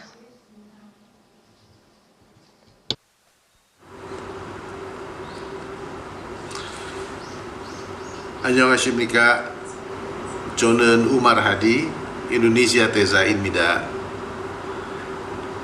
Allow me at the outset to congratulate the National Research Council for Economics, Humanities and Social Sciences, the Presidential Committee on New Southern Policy, and the Korea Institute for International Economic Policy for organizing today's session on ASEAN-Korea cooperation in this very auspicious event, the 2020 Global Korea Convention. I have been assigned in Seoul for more than 3 years now. I arrived in May 2017, and I was among the first foreign ambassadors presenting my credentials to President Moon Jae-in in July 2017.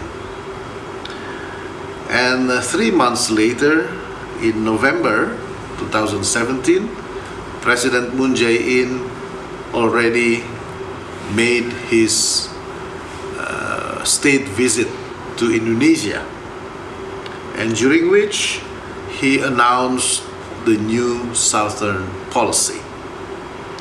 I believe it was not an accident. It was by design and careful consideration. The new Southern policy has created what I call ASEAN fever in South Korea. Government, business communities, academia, they all opened their doors widely for cooperation with ASEAN. I have been very much enjoying my duties in South Korea because everyone is willing to work with ASEAN. The core values of new Southern policy are basically embedded in the nature of cooperation between ASEAN with all its dialogue partners. The 3 pillars of the ASEAN community, that is ASEAN Political Security Community, ASEAN Economic Community, and ASEAN Socio-Cultural Community, share the common values and spirit with the new Southern policy, as they also focus on peace, prosperity, and people.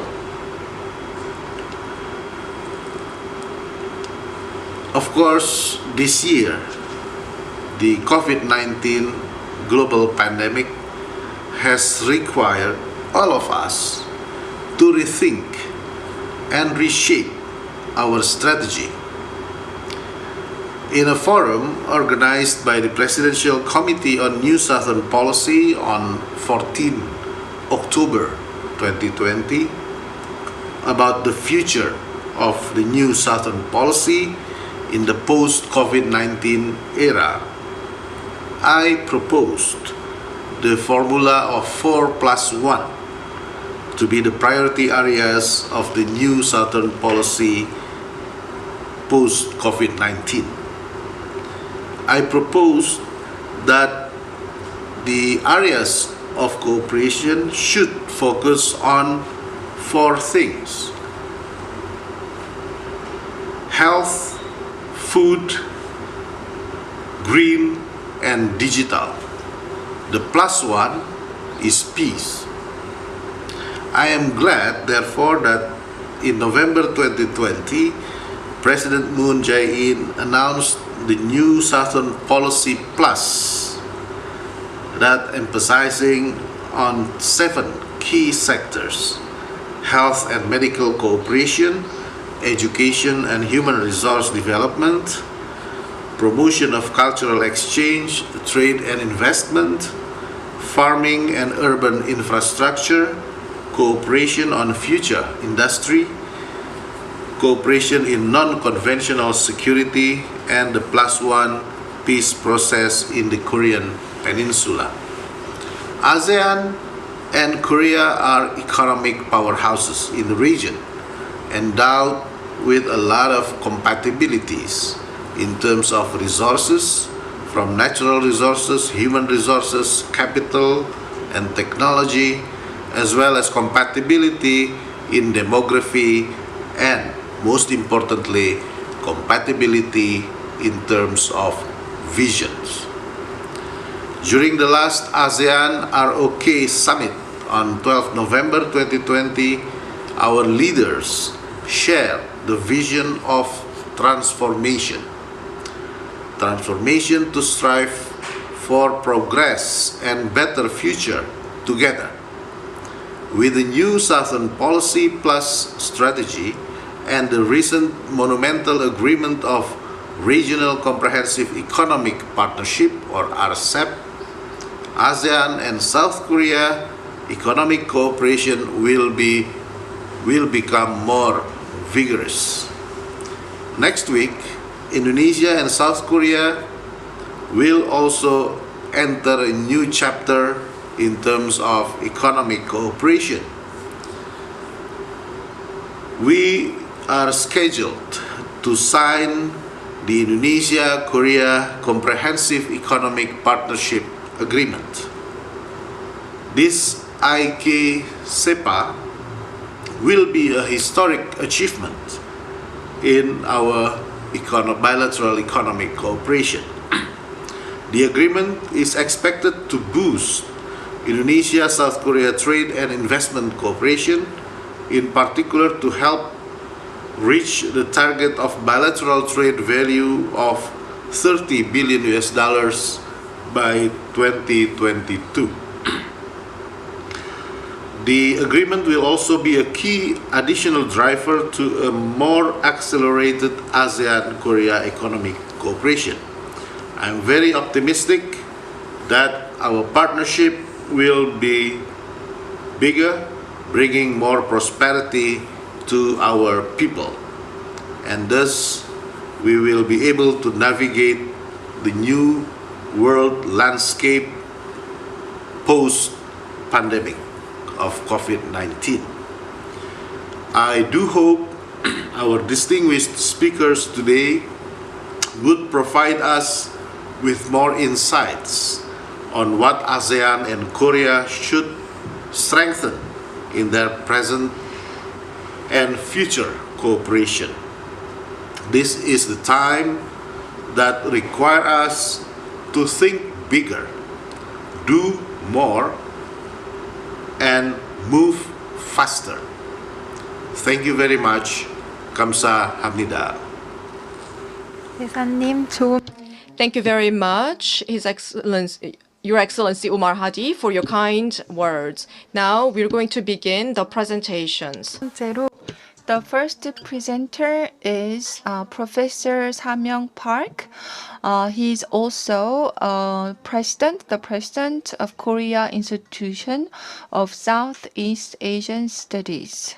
He's going to talk about East Asian Community and ASEAN-Korea cooperation. I am a slow speaker, and today I am wearing even a mask, so I'm not sure if I can observe the time limit, but I will do my best. So, but just so you know, I've never succeeded in observing the given time limit, so I'd like to ask for your kind understanding. So this is my topic, East Asian Community and ASEAN-Korea cooperation. East Asia. 99.99% of Korean people will think of Northeastern Asian alone when they hear the word East Asia. But in my presentation, East Asia means a really broader, much broader than just Northeast Asia.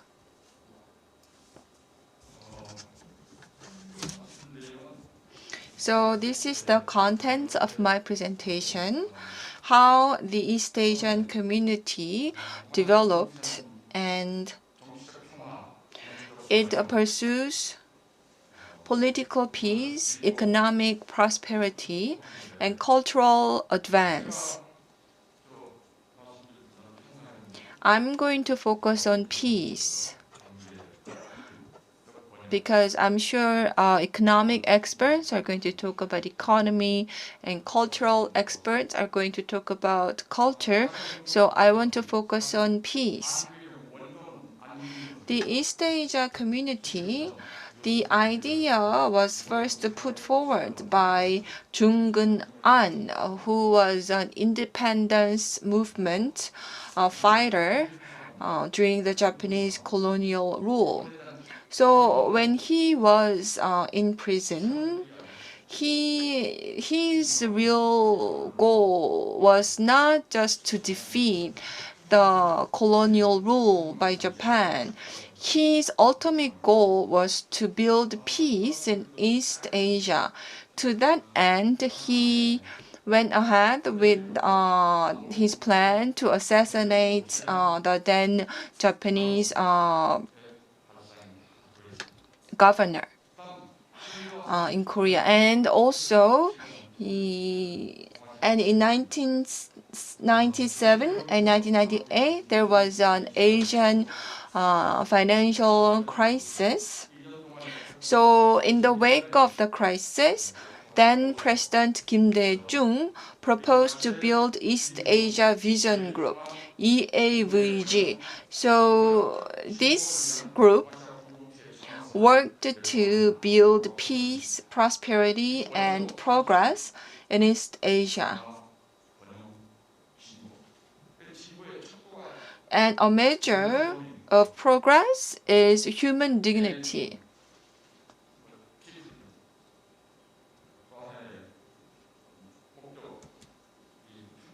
So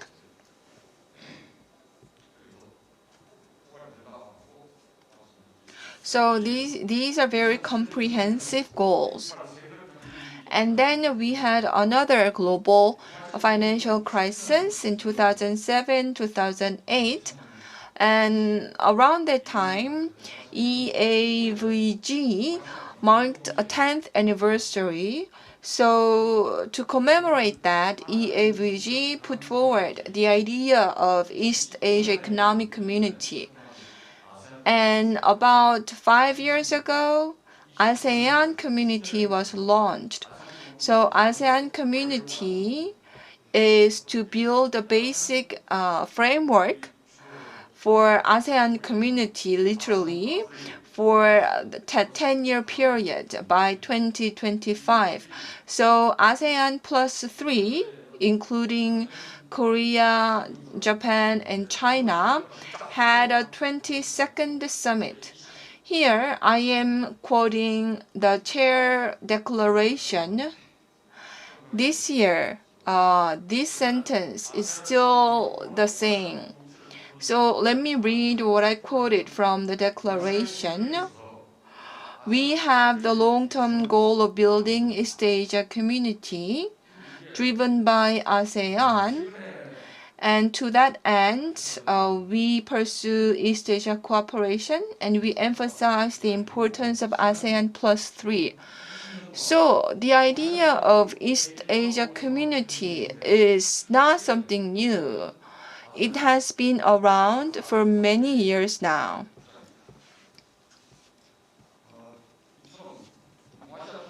As such, the idea of East Asia community has been pursued consistently for the past few decades. But in reality, there has not been any substantial progress. Why is that? Peace. Well, we have some kind of economic foundation. For example, we have a certain level of economic integration in this region. And economic integration is the foundation for peace. So if you look at the slide here, if you look at the movement of the goods and movement of capital, movement of people, so you can see that the integration level in Asia, it is number 1 in terms of goods. It even surpasses Europe, and it falls slightly behind Europe in terms of the capital movement. So East Asian integration is really happening, at least economically. So some scholars are saying that economic integration is taking place very actively, whereas political conflicts are intensifying in East Asia. That is called East Asia paradox. So we have really political conflicts. But if you look at the economic integration, East Asia is much more integrated than EU. Intra-regional trading volume far surpasses that of the EU. If you look at the EU, they started with an economic community, and then they had later they moved towards a more policy integration as well. So in terms of economic integration, East Asia is doing really well, but the issue is political conflict. So here we had two major wars, the Korean War and the Vietnamese War. So we experienced the Cold War period, and we also had really fierce wars in East Asia. And even in the 21st century, we have territorial disputes. So as you can see on the map, on the right-hand side, you can see territorial disputes in the region. The green area, the pie chart, it shows the nations, the given countries, peoples' perception about the severity of such territorial dispute. So you can see that many people in this country consider the territorial disputes very seriously. This is really unprecedented. And it's hard to find in any other regions in the world. And also culturally as well. In East Asia, we have a lot of obstacles. For example, China, Japan, Korea, we do not trust each other. How about ASEAN countries? ASEAN countries trust each other, and also our trust towards ASEAN country is good. But if you look at the trust level of China, Korea, and Japan, it's like you cannot get anything done. On the left-hand chart, the red line means the mistrust between China and Japan is very high. And Korea is also similar. So, and also if you look at the numbers here, the mistrust numbers far surpass the trust numbers. But also, there was a peaceful period in East Asia for many centuries, leading up to the two world wars. So at that time, peace was here in East Asia.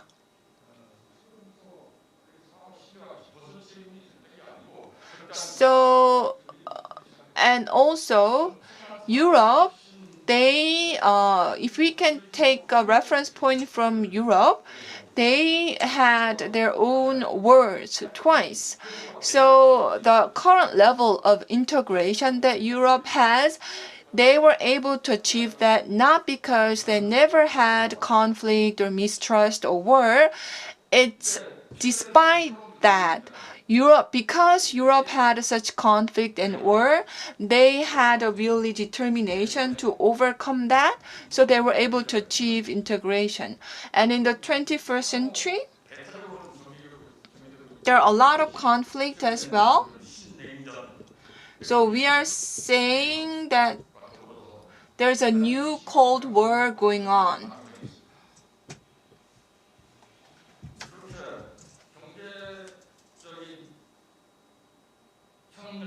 So economic cooperation and integration are going well, but political tension is rising. So how can we address this?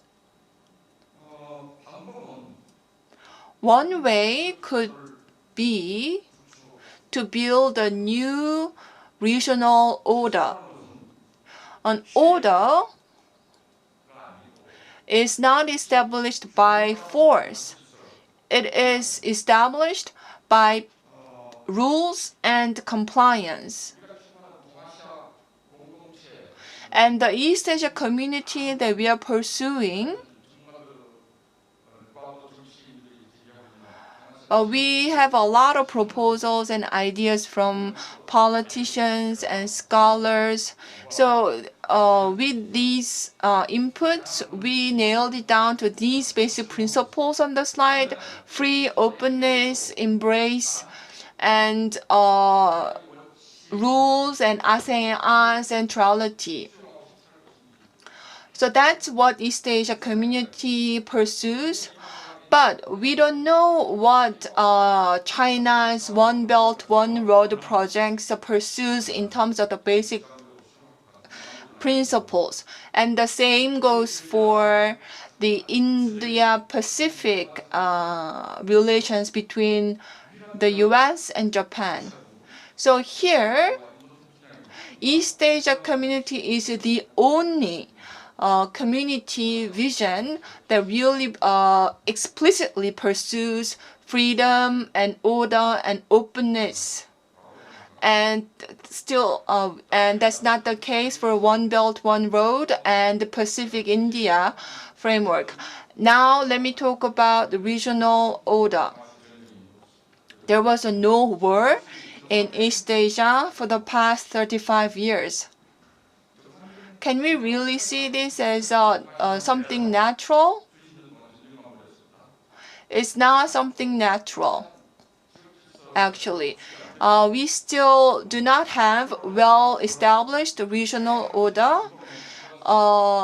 Europe is highly developed, and Middle East is not so developed. And East Asia is somewhere in between. So we need to build a more healthier regional order. But what kind of order do we want to pursue? Are we going to be still reliant on the US-Japanese alliance? Some countries believe so. So this is a survey for each country. So the yellow bars indicate people who believe in the need for new order. So the yellow bar here, people are saying then we need to pursue a new, different kind of order. But regional order is kind of a regional public good. But how can you pursue regional order when there is an alliance between the US and Japan, and these two are not to substitute each other, actually. They are to complement each other. So just because we need to build a new regional order, I'm not saying that we need to get rid of the existing alliance relationship. And also here, some people strongly advocate East Asia Community Regional Order led by the US-Japan alliance. But if you look at some other recent survey, they say that ASEAN-oriented community order is important. So actually 37% of respondents went for it. And the next idea was the US-Japan alliance-led community order, followed by Japan-oriented regional order. So this is a survey done on the Japanese public.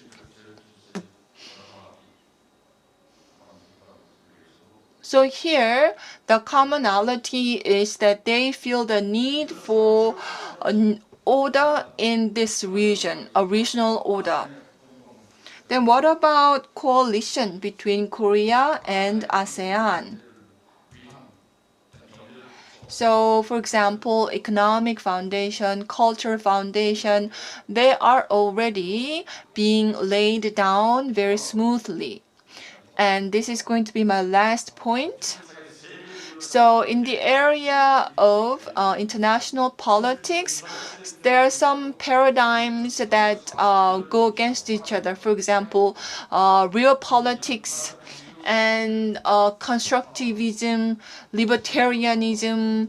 So from these perspectives,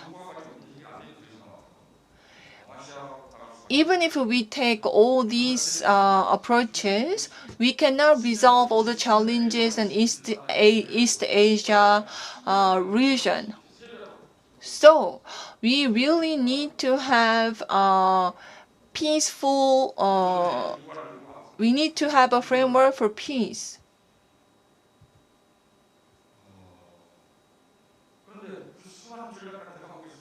And many.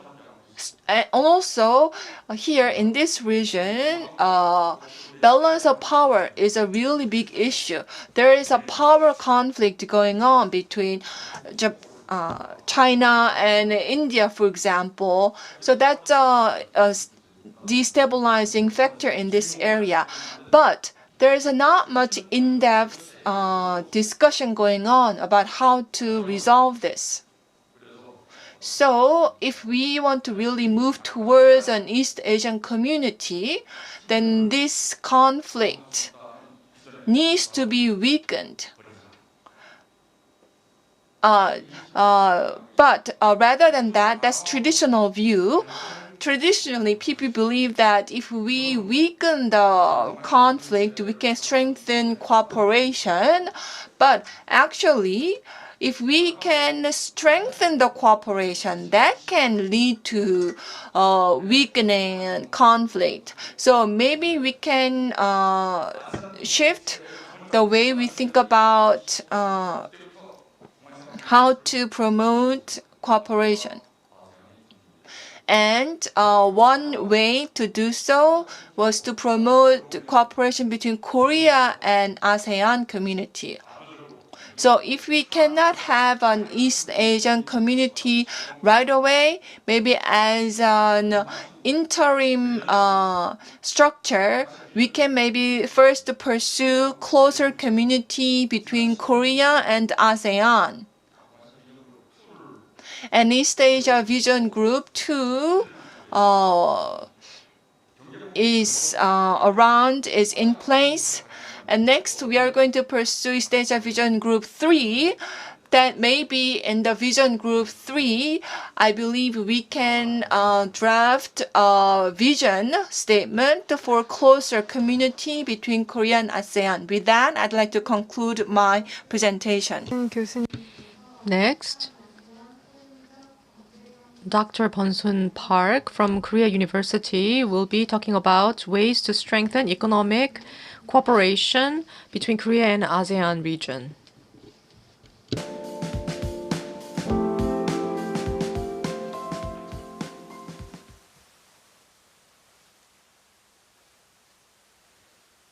예, 저 박본순입니다.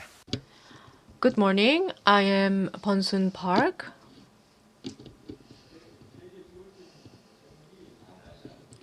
The title that was given to me was Ways for Achieving Inclusive Economic Cooperation Between Korea and the ASEAN region. The Korean government is pursuing the new Southern policy, and part of that, that strategy is really about co-prosperity and coexistence. And so the Korean government is really pushing forward an inclusive set of policies. And the Korean government is going to announce soon a more updated version of the new Southern policy. So whatever recommendations I present today will probably be included in the policy that will be announced in the near future. So I want to focus my presentation on how we can strengthen the economic cooperation and what we must do in order to have better economic cooperation. So I'm going to talk about the characteristics of the ASEAN economy and also the nature of the economic cooperation between Korea and ASEAN thus far, and what we must do to achieve a more inclusive economic cooperation. The ASEAN economic region incorporates many countries at varying levels of development, and most of these countries have developed their economy based on manufacturing industry. And since the Plaza Accord, there was more investment by multinational companies, and ASEAN's manufacturing grew. Now here, this shows that the ASEAN 5 and Korea's product export as a percentage of GDP had grown up to a certain point and then started to decline. Thailand and Vietnam are newly emerging industrial countries. So with Vietnam, I think that this percentage will continue to grow. But with the other ASEAN countries, this percentage is showing a decline more recently. So we can see that they almost hit a peak at around 2000, and the decline started to begin. So why is this export as a percentage of GDP declining? And this is because of the premature deindustrialization that is happening in the key ASEAN countries. So what's the impact of this premature deindustrialization? This will slow down the economic growth, and this will lead to the countries affected to be trapped in the middle country trap. And again, in terms of production, in 2000, they hit a peak. And they are already starting to see the percentage of manufacturing in the overall production decline after hitting a peak in 2000. And likewise, the manufacturing's share in the employment sector is also declining in the ASEAN's key countries. Another important issue with the ASEAN economy is that although an economic community was launched in 2015, and of course, there were many reasons that they did so, because if an economic community is created in the region, the economy of scale can be achieved by the companies in this region. But it seems that this economic community is not really effective in creating this economy of scale. Now, this shows the share of ASEAN's, the import from ASEAN countries in Korea and in China. So you can see that the import from China is growing significantly, while import from ASEAN is actually, declining or almost stunted. So there is a need to compete better with China. But it's very difficult for ASEAN's manufacturing sector to position competitively against China. And in fact, the ASEAN manufacturing is now sort of becoming a subsector that supports China or is falling behind China.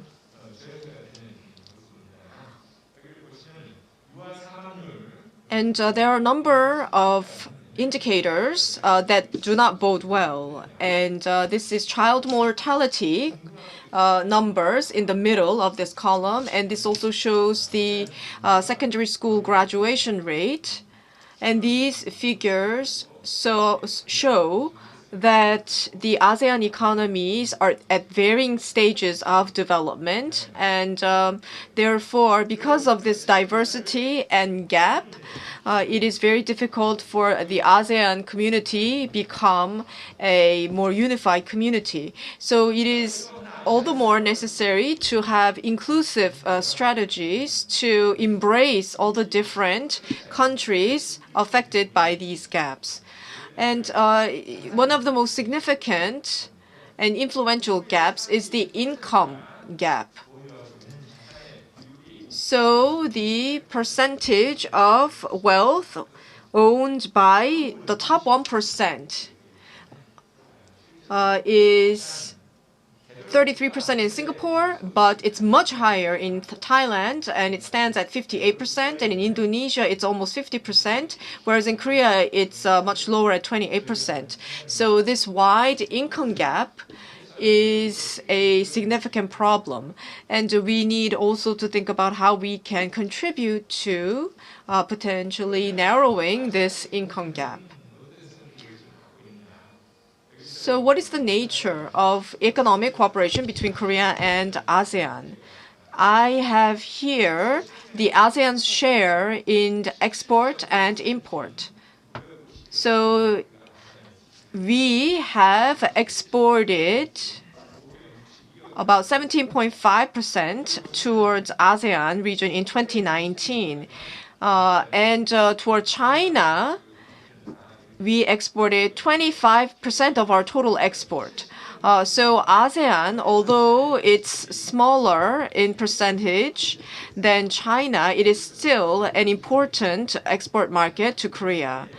And we can see that in 2010, ASEAN's share in Korea's export trade was only 11%, but it grew to 17% in 2019. So there was significant growth in ASEAN's percentage in export by Korea. Whereas in China, you can see China's percentage in Korea's export has pretty much stayed the same. So ASEAN is really becoming more influential as a trade partner to Korea. But also, we have to note that Vietnam is a source of a distorted picture about the nature of economic cooperation between Korea and ASEAN. Because in 2012, our export to the ASEAN region, ex-Vietnam, was very high. But since then, Korean export to ASEAN, ex-Vietnam, has dramatically declined. And so if we exclude Vietnam, we can say that our export to the ASEAN region has actually declined. So we need to see through the ASEAN figures by excluding the Vietnam's portion. So again, Vietnam takes up a significant share of our export to the ASEAN region, and also Vietnam accounts for a lion's share of our investment into the ASEAN region. So why is it that investment in countries other than Vietnam, declining? That's something that we need to look into. Now, this is the trade balance between Korea and ASEAN. In the 1990s, we had maintained a trade surplus, and the extent of the trade surplus has continuously grown over the years. So when we want to promote our reciprocality and economic cooperation, we need to think about really increasing export on both sides of the aisle. So how can we actually increase import from ASEAN region is a challenge. So how must we achieve more inclusive economic cooperation? I think the manufacturing sector in the ASEAN region must evolve and develop. On the right side of the slide, you can see the export volumes of key ASEAN countries.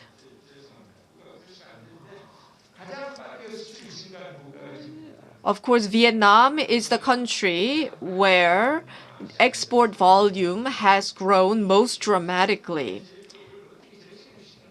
So how to reinvigorate the manufacturing sector in ASEAN would be key to the strategy for a more inclusive cooperation in economy.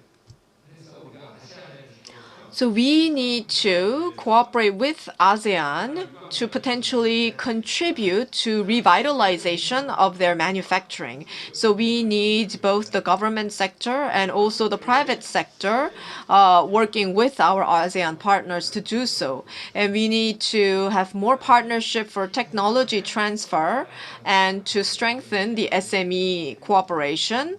And we also need to expand investment into the ASEAN countries that are outside of Vietnam. And also, we need to have more Korean companies maybe participate in the management of the local companies with great export potential. And also, we need to look into identifying comparative advantages within ASEAN region. I mentioned before that vis-a-vis China, it's very difficult for ASEAN to keep its manufacturing competitive. So perhaps we could identify some areas where comparative advantage is possible, such as agricultural and food processing industries. And we also need to strengthen efforts to form supply chains in the ASEAN region. You know, the Japanese Prime Minister visited Hanoi in Vietnam recently, and in his speech, he announced that the Japanese companies will increase their production of parts and purchasing of parts from Vietnam. And that is a very good strategy that Japan has put forth.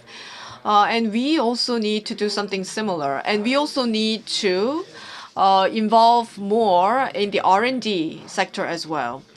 If you look at these countries here, Thailand and Philippines and Indonesia, their R&D expenditure vis-a-vis their GDP is very minimal. So in Thailand, it's only 0.36% of the GDP, and in the Philippines, it's 0.11%, and Indonesia, it's 0.08%. It's very minimal. And also, if you look at the number of patent applications filed, Korea between 2016 and 2018 on average was 160,000 patents applied. But in Thailand, the Philippines, and Indonesia, you know, the numbers are significantly less. So it is important for us to support this R&D investment in these countries. And also, we need to support the economic integration of the ASEAN community. ASEAN community was established in order to help its manufacturing firms achieve economy of scale. And so we also need to support ASEAN region to achieve the sort of integration necessary. And also we need to support the effort by ASEAN countries to nurture their human talent. We could maybe invite more graduate school students from engineering schools in the ASEAN region to Korea to train them. And also we could help train the low-skilled laborers and provide more technology transfers. And we need to continue to pursue our new Southern policy, and we need to be very open to the ASEAN region. Of course, the Korean people are very interested in benefiting from international cooperation, but I think it is also important for the sake of building trust over the longer term to really look into the needs of the ASEAN partners and see where we can really help them. Thank you very much. And now we are going to listen to Professor Hyung-jong Kim. His presentation is about ASEAN societal cultural community and the cooperation between Korea and ASEAN in the post-COVID-19 world. Hello, I am Hyung-jong Kim from Yonsei University. So let me start my presentation. This is what I want to talk about today. The cultural and social cooperation between Korea and ASEAN, and also the implications, social and cultural implications from COVID-19, and what's the significance of cultural and social cooperation in the new Southern policy.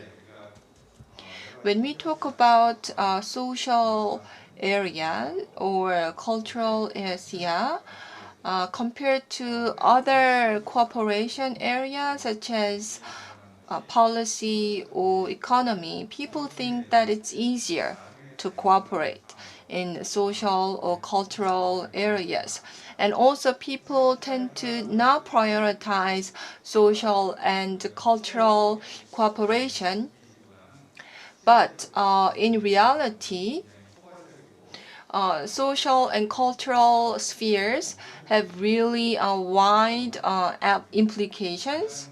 And also it can be the foundation for political and economic cooperation. So by social and cultural area, I mean culture, education, healthcare, welfare, labor, poverty, environment, disaster, youth, information. So this is a very comprehensive concept.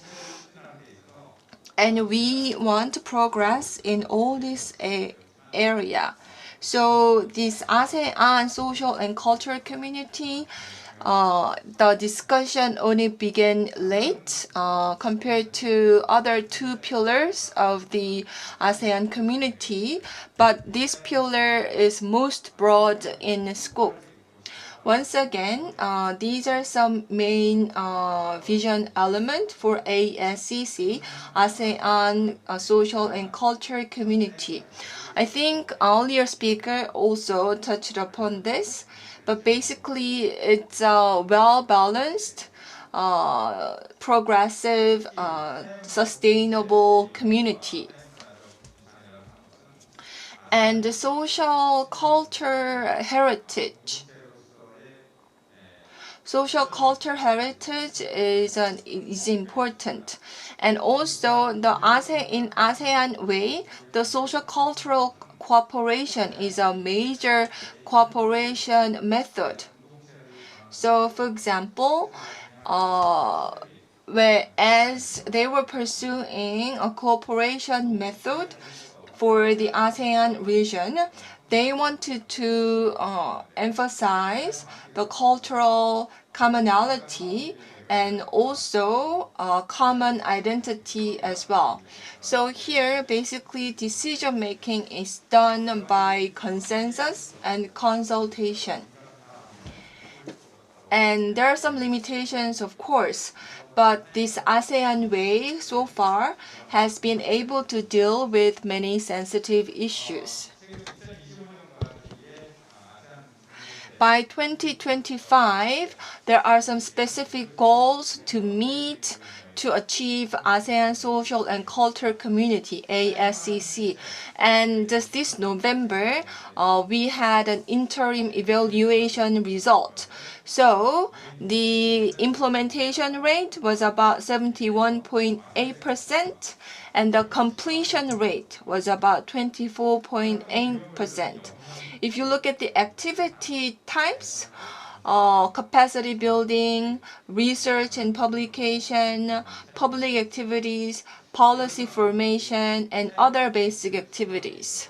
But in terms of pursuing ASCC, of course, there are some challenges and issues. Particularly in the context of the ASCC, its vision and implementation, paradoxically speaking, social aspect is a bit lacking.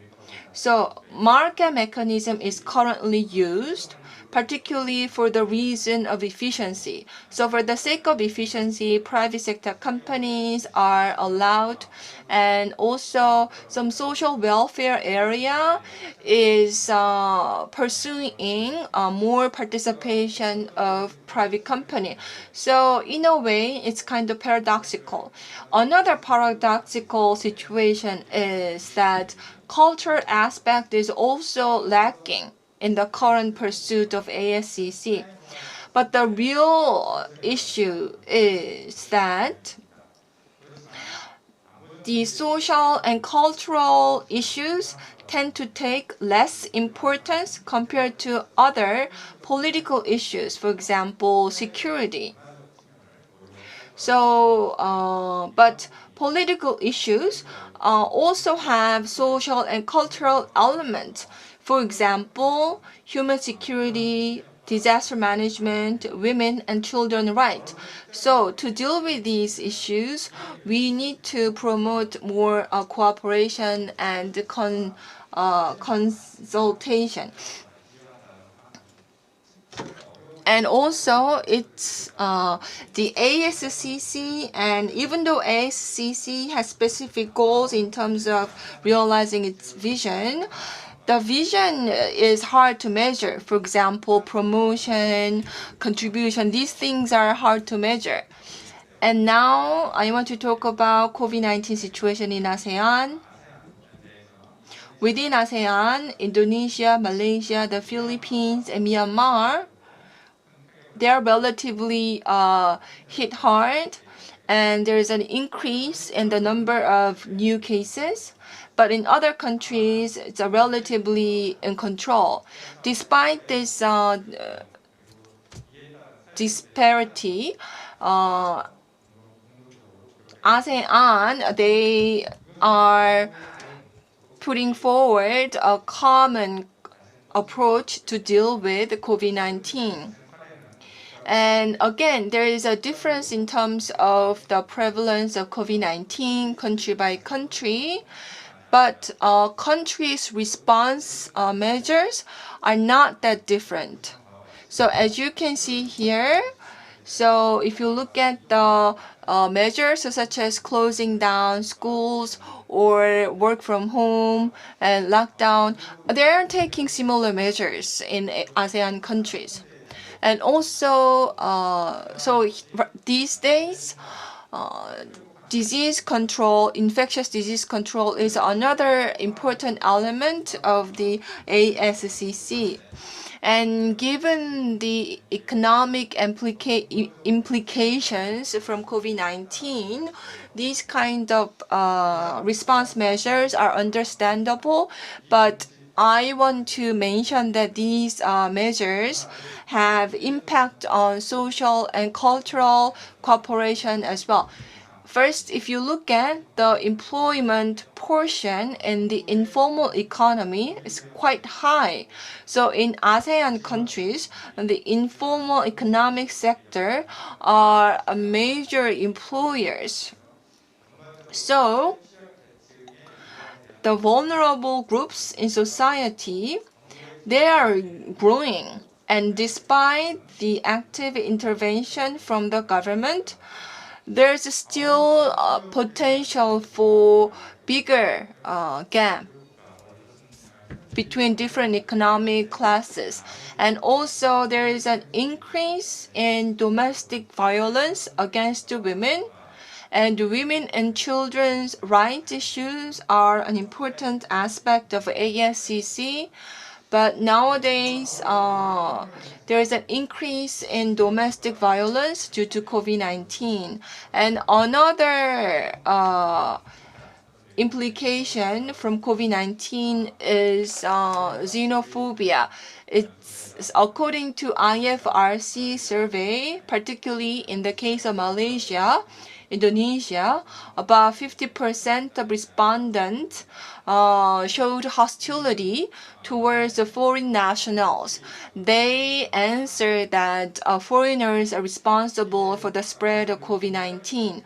And also among the vulnerable groups that I mentioned, vulnerable groups include refugees. Certain countries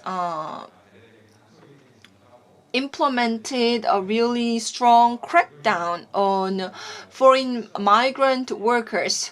So migrant workers sometimes lost their jobs, so they were put in economic difficulty and also psychological stress.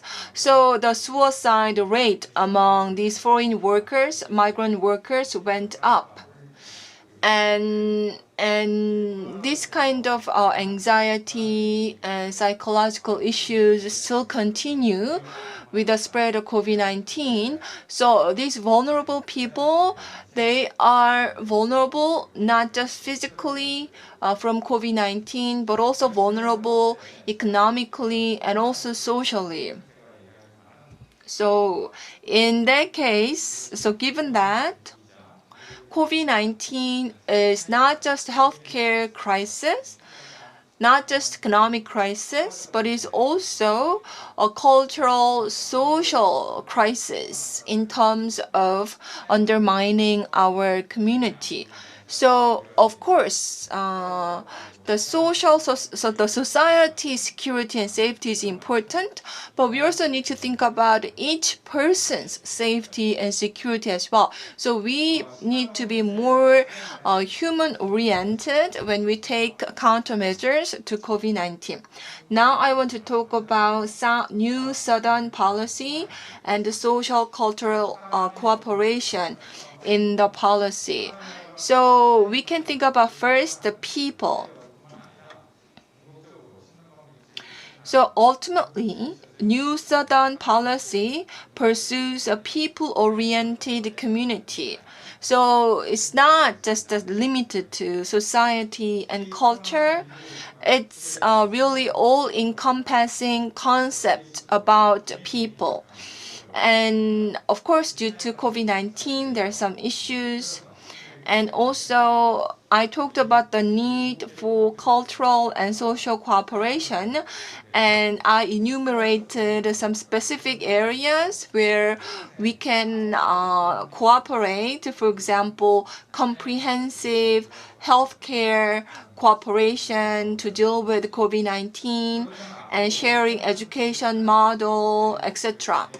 Then what are some obstacles for social and cultural cooperation? One obstacle is perception.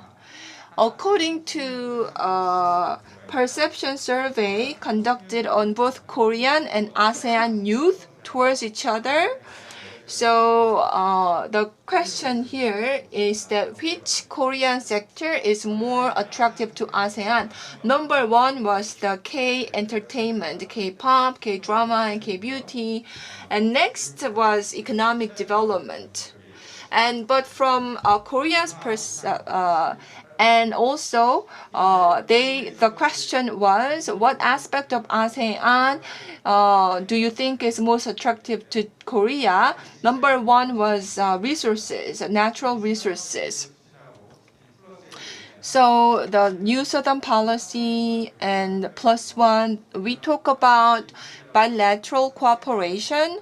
So we need to think about this perception. We need to think about the gap in the perception, how Asian, ASEAN youth perceive Korea, and how Korean youth perceive ASEAN. And it is not easy to correct misconception. If you look at the awareness of importance about ASEAN policy, here this Korean people's perception, as you can see here, the numbers are not so high. So Korean people feel the need for ODA and development assistance, but still compared to security issues or entertainment area, ODA takes a much lower position. And so we have specific cooperation plan for 5 areas, although we have some challenges. And content is also being exported a lot. But in terms of import, the cultural contents from ASEAN is not much imported into Korea compared to contents from other countries, as you can see here. So this is what we could observe. And also in terms of the visa waiver agreement status, even though we enjoy visa waiver status vis-a-vis some ASEAN countries, the ASEAN countries do not enjoy the same level of visa waiver program from Korea. So ultimately, we need to understand Korean ASEAN social cultural cooperation as a broad concept, and it is a concept of values. And also with the COVID-19, we need to think more about people, and also we need to mutually recognize each other in important cooperation areas. And perhaps we also need to avoid market-oriented approach. We need to pursue social economic values more. And also we need to have a more institutionalized cooperation method. Social and cultural cooperation deals with just so many issues. So in order for us to have institutional framework for cooperation, it takes policy support and financial support as well. And there is a status of the ASEAN Republic Korean Cooperation Fund. And also, we need to have more regularized, institutionalized networking between Korea and ASEAN in the area of social and cultural cooperation. And currently, the social cultural cooperation is a bit fragmented. So if we can have a more institutional framework, it will be very beneficial. Thank you. Now we're going to begin our panel discussion. Mr. Kwon Yul will be the moderator for this session, and we're going to invite the presenters and the panelists to take their respective seats on the stage.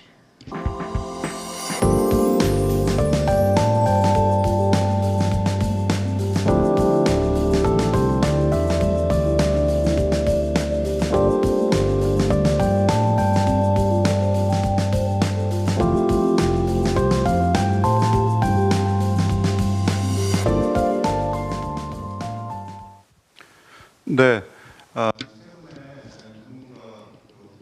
So we have heard presentations from the three speakers. Politics, economy, and social society and culture were areas of cooperation which were touched upon by the three presentations. And we were delayed a little bit by the presentations, but we have to finish by 12:50. So we have about 30 minutes for the panel discussion. We have three panelists with us. We have with us Mr. Young-sun Kim, who was formerly the Korean ambassador to Indonesia. And we have Mr. Jae-myung Park, director of ASEAN Affairs at the Ministry of Foreign Affairs, and Ms. Eun-hee who is a senior research fellow at Seoul National University. So I will give 7 minutes to each panelist, max, and we will perhaps exchange questions and answers afterwards. So, Mr. Young-sun Kim, please go ahead with your comments. Good afternoon. Thank you very much for this opportunity. I enjoy the presentations very much. So I'd like to briefly deliver my comments on the new Southern policy. Dr. Park talked about how the ASEAN-Korea cooperation need to contribute to the prosperity and peace on the broader Asia. And I think it is very important to keep that in mind as we pursue cooperation in this region.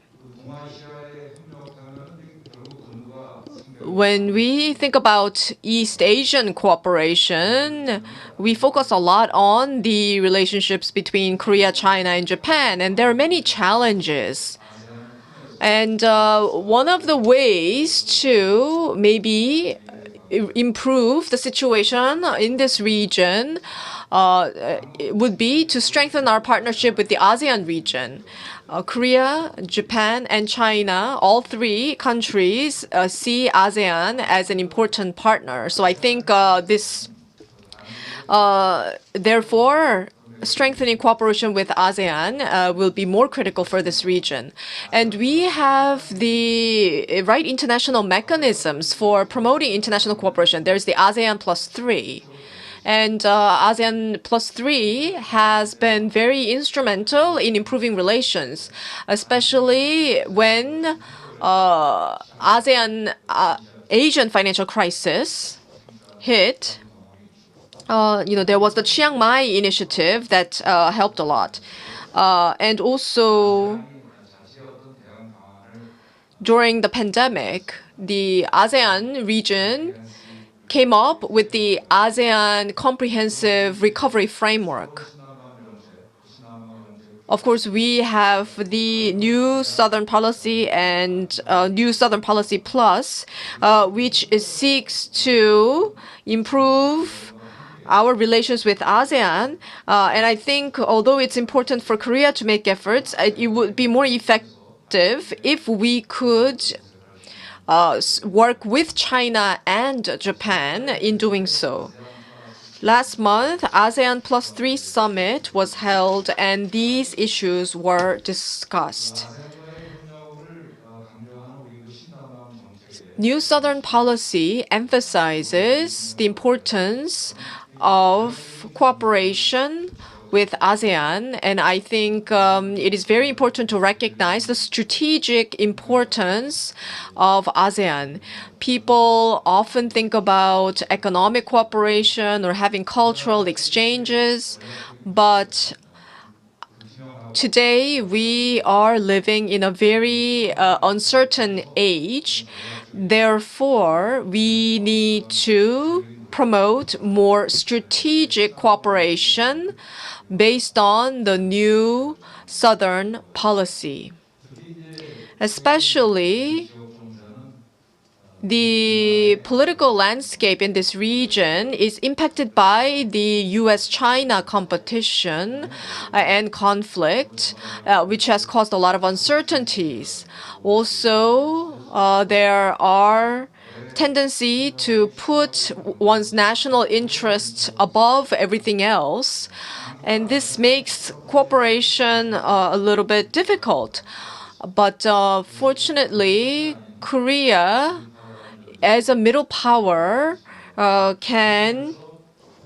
are in a better position to perhaps connect with the ASEAN countries. And through the new Southern policy, we really need to improve our communication, exchange, and collaboration with ASEAN region. And Dr. Park talked about inclusive economic cooperation. I think that is very important that we focus on the inclusive aspect of this. He has analyzed the actual international cooperation and international relationship between Korea and ASEAN. There has been a one-sided trade deficit and surplus relationship, and also the increase of trade with ASEAN is skewed largely to Vietnam. These are some things that we need to be mindful of. And also, Professor Park made recommendations on how to promote more inclusive economic cooperation, and I would like to add to that and maybe ask questions about that. We talk a lot about global value chain and reorganizing that global value chain. More specifically, it's about overdependence on China, which can create risks for supply chain disruptions. And as an alternative, how much of a role can ASEAN play? There are two different opinions on this. ASEAN does not have the capacity to really serve as an alternative to China. And then the other side, the other opinion would be that the ASEAN could be a very good alternative. If we look at the situation of partnership between companies, for example, Samsung is working very closely with Vietnam to develop technologies and expand its value chain. But I think outside of this, I would like to know more about what kind of potential ASEAN has to serve as an important link in the global value chain. And Professor Kim talked about the ASEAN. Excuse me, Professor Park. I would like to ask Professor Park if he has any ideas as to how or what mechanisms we can use to foster more inclusive cooperation with the ASEAN region. And finally, through the new Southern policy, can we actually see tangible results going forward? Oftentimes, the business sector say that these policies are good in paper, but often does not have real benefits. So I would like to understand about the potential for real meaningful outcomes. And Professor Kim talked about creating a social and cultural community in the ASEAN region. I would like to make a couple of comments about this. I think partnership is built on good understanding between the parties involved, which could then lead to friendship and trust. So we really need to understand what needs we have. And so perhaps Korea and ASEAN could carry out an in-depth survey of needs and interests and maybe make this a regular thing so that we can be on top of what needs actually exist. And also, he proposed institutionalizing networks for better cooperation. So how to raise the efficiency of cooperation through institutionalized networks, I think, is important. It is important that one has the capacity to really make these networks workable. In Busan, they have some very good infrastructure, hardware in place for networking with the ASEAN region, but I don't know what meaningful networking actually does take place. Because there are some exhibitions that showcase, information about the ASEAN region, but is there meaningful research taking place? Are research outcomes being accumulated over time? I think on these questions, we don't have clear answers, and I hope that we can improve on that so that a meaningful social and cultural community and cooperation with ASEAN can be built. Next year is the year of Mekong Korea exchange. And this year, we are very much challenged by the COVID-19, and next year, that impact might continue. So we need to work around that for meaningful exchange. ASEAN is an important partner to Korea. We share similar visions for co-prosperity in the region. We need each other, we like each other, and ASEAN is an important and valuable partner to Korea. Therefore, new Southern policy should actually transcend administrations or political parties, and I believe new Southern policy should continue to be implemented regardless of the potential administration change. And there is a focus on people-centric and reciprocal partnership that is an important element of the new Southern policy. So I think this should really be put into practice for a continued and meaningful cooperation. And of course, the people on both sides should be aware of these principles embedded in the policy so that we can really build meaningful trust. With this, I would like to conclude my remarks. Thank you very much. Mr. Kim has really commented on all three presentations and all areas of cooperation. And so I would like to ask the other panelists to limit your comments to maybe 5 minutes so that there can be some answers can be given by the presenters. Thank you very much. First of all, I want to thank the organizers, KIEP and Mr. Kwon Yul of KIEP and other organizers as well. So thank you very much. And also we have speakers from KIEP, and also we have panelists here. I didn't have much chance to meet with you throughout this year, but finally today, even though there is a screen standing between us, it is such a pleasure to meet all of you in person. And thank you very much for your presentations. I want to share some points. So I don't think I can make a detailed comments because all three presenters were very comprehensive. So I want to share just a few main points. First, Professor Samyong Park. Professor Park talked about East Asia community. He emphasized the East Asia community. So I thought about New Southern policy towards ASEAN. So the philosophical background as well.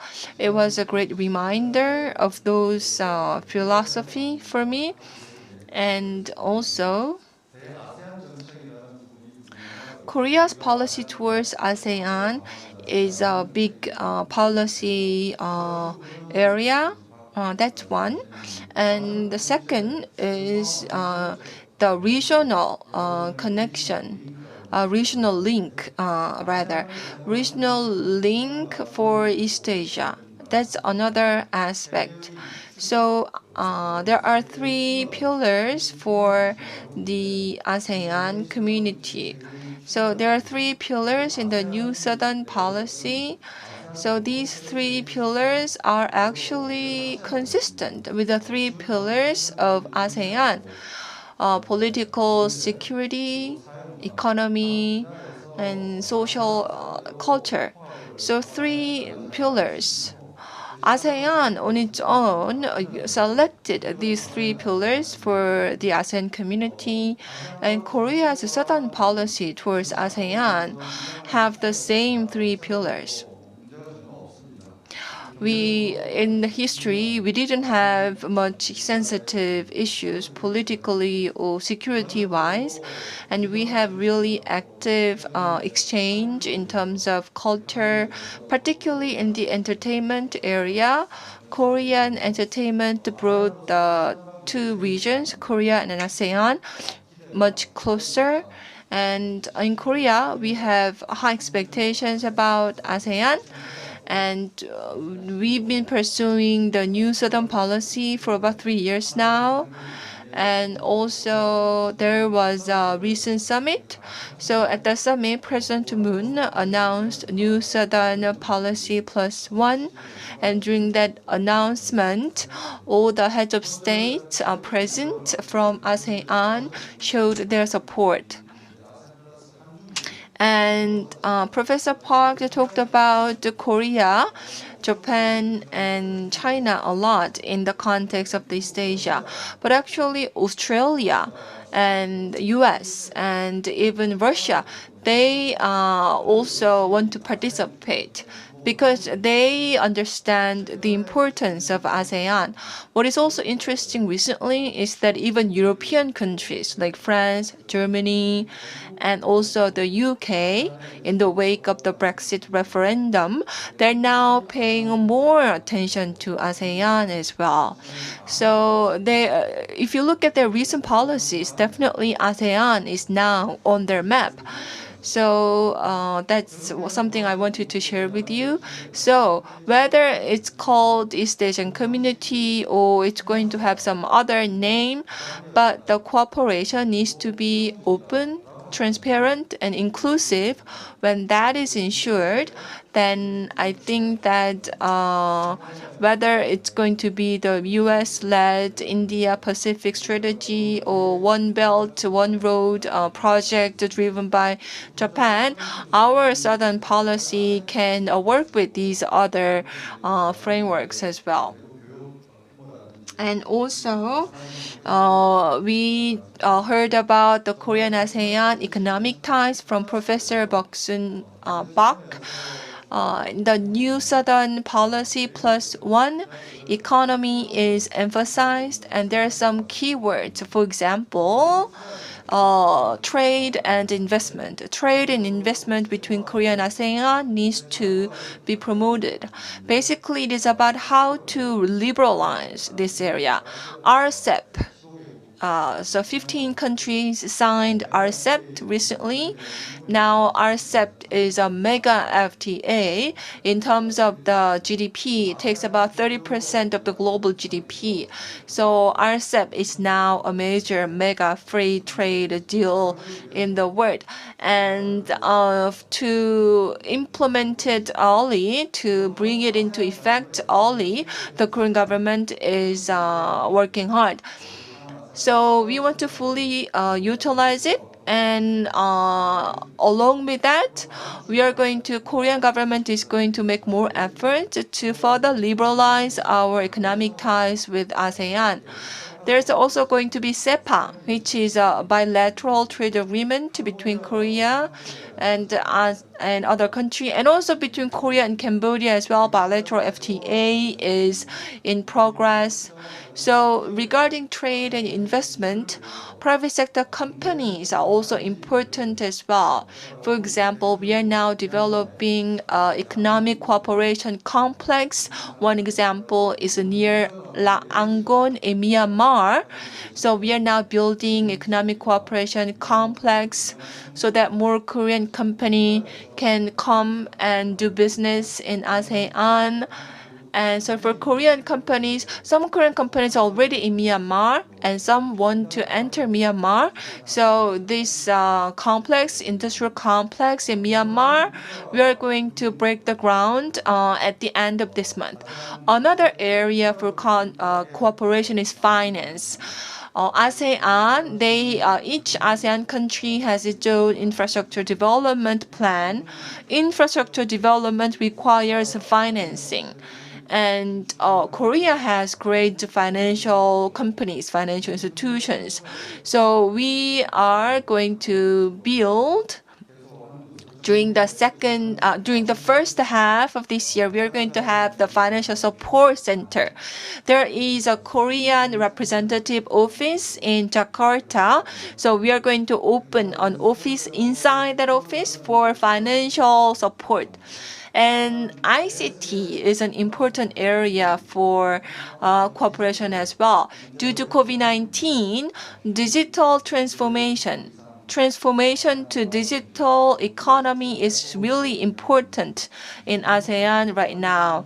The economic backbones in this area are SMEs, small and medium enterprises. And ASEAN countries are now promoting SMEs to migrate to digital technology. So to assist that effort, Korea also has a cooperation framework as well. And also, smart city is an area where Korea is happy to lend its assistance to ASEAN. So the Ministry of Land and Transport in Korea is providing a program for that. So smart city and ICT efforts are going on in Angon, Myanmar, and other countries as well. So this has been a quick summary of the three main elements of the economic ties between Korea and ASEAN. And Professor Kim also talked about COVID-19 and healthcare cooperation with the backdrop of COVID-19. And after the COVID-19 outbreak, we provided materials to ASEAN, for example, test kits and masks. And second, we conducted web seminars on multiple occasions to enhance ASEAN's capacity to deal with healthcare issues. And we shared the K-quarantine experience during the web seminar, and also our national health insurance system. It's something that ASEAN countries were very much interested in. So we also had a webinar about that as well. And also at the governmental level, we decided to have a health ministerial meeting. So we are going to plan the health ministerial meeting between Korea and ASEAN. In terms of the cultural and social exchange, we had a recent event at KBS in Yeouido area. Of course, it was a contactless event, but it went on about for 7 hours, and Korean singers appeared and performed, and also ASEAN singers performed as well. So total about 20 singers performed online, and it was streamed on YouTube. And also, its edited version is going to be aired by KBS. So that event was organized in consultation with the Ministry of Foreign Affairs. So I cannot share every effort the government is making to promote cooperation between Korea and ASEAN, but a lot is going on. Thank you. 너무 제한된 시간. So, as the director of the ASEAN affairs at the Foreign Ministry, I believe you have a lot more to say, but we don't have enough time, and it's very sad that we're not able to hear everything that you have to say. Now, Dr. Could you maybe limit your comments to 4 minutes? About cooperation opportunities. Thank you. Good afternoon. I am Eun-hee from Seoul National University. I was given only 4 minutes, but I have to point one thing out. Not just in this session, but during the 3 days of the Global Korea Convention, I am very active on the social network site, and there was a comment about this convention, and there was a comment about how there were certain sessions where maybe only one woman or no women were present as panelists and presenters, and so I think. This is a global event, and since we are talking about international cooperation, I hope that we can have more people in their 30s and 40s, the younger working level experts, can be invited, and not just the heads of organizations invited as presenters. And I would also like to see more women presenters and discussants. So this is one recommendation I have for Global Korea Convention for next year's convention. And I want to make a meaningful contribution to today's session. And with regards to new Southern policy, I think this is one of the greatest achievements of the Moon Jae-in administration. And we have Kiev here, which organized the session, and we have the experts here. I think all of us, we really need to work hard towards strengthening international cooperation with ASEAN. And we have been working very hard till now, so I would like to recognize that. I prepared some comments on Dr. Park and Professor Park's presentations, but I'm just going to focus my comments on the social and cultural cooperation as was suggested by the moderator. So I would like to talk about what we can do here in Korea and what we need to do with ASEAN partners. In the presentation by, Dr. Park actually conducted the perception survey, and this perception survey was very successful, but it was a one-time thing and it was not continued afterwards. And I think it's very important to have an understanding of how we see each other. So I think it is very important for us to do a perception survey.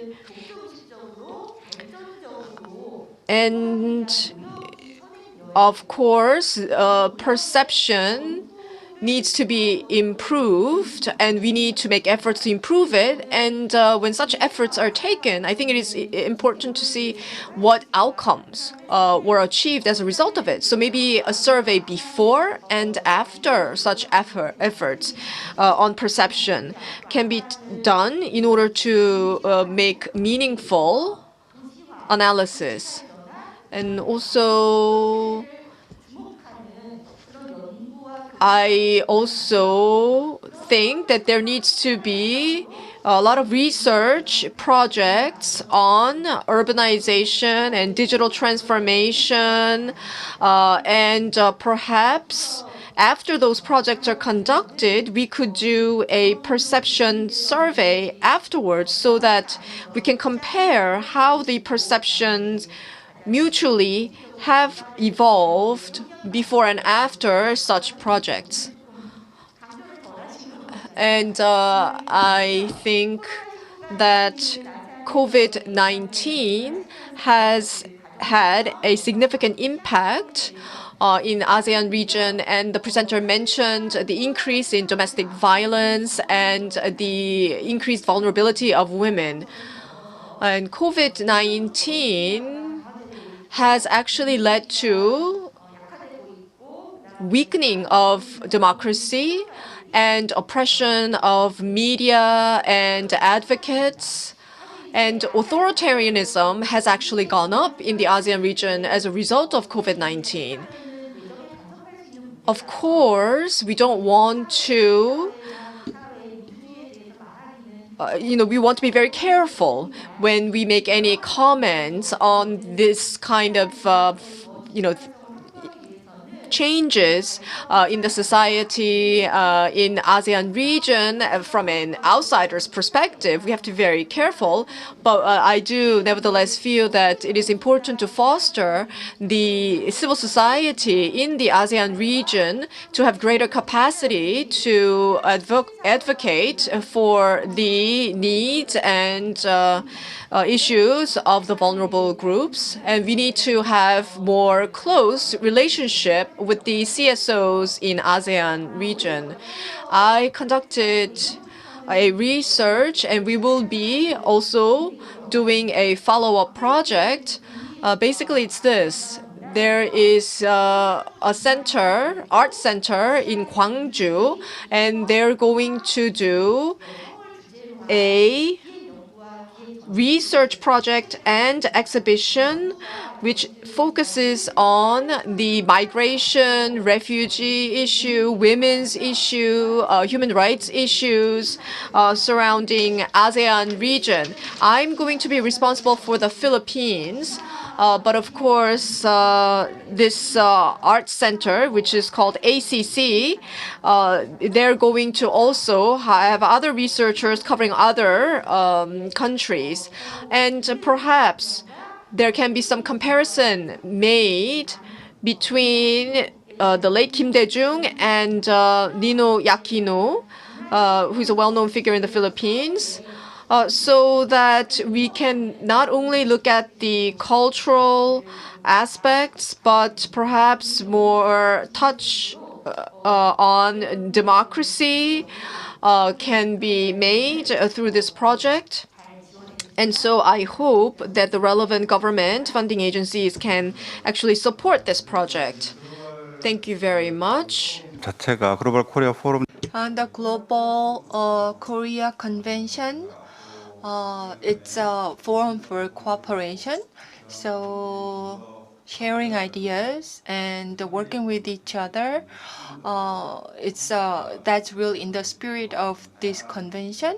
And today we've listened to many great ideas about how to further cooperation and exchanges. So thank you very much for all your contributions, and particularly in the area of women's issues. I feel the need to prioritize women's issues more going forward. So thank you very much for your input. We don't have much time left, so I don't think we can accommodate all the questions and comments that came out. But during this discussion, I think some of the questions were already answered. So each presenter, maybe you can emphasize a major point for 1 minute.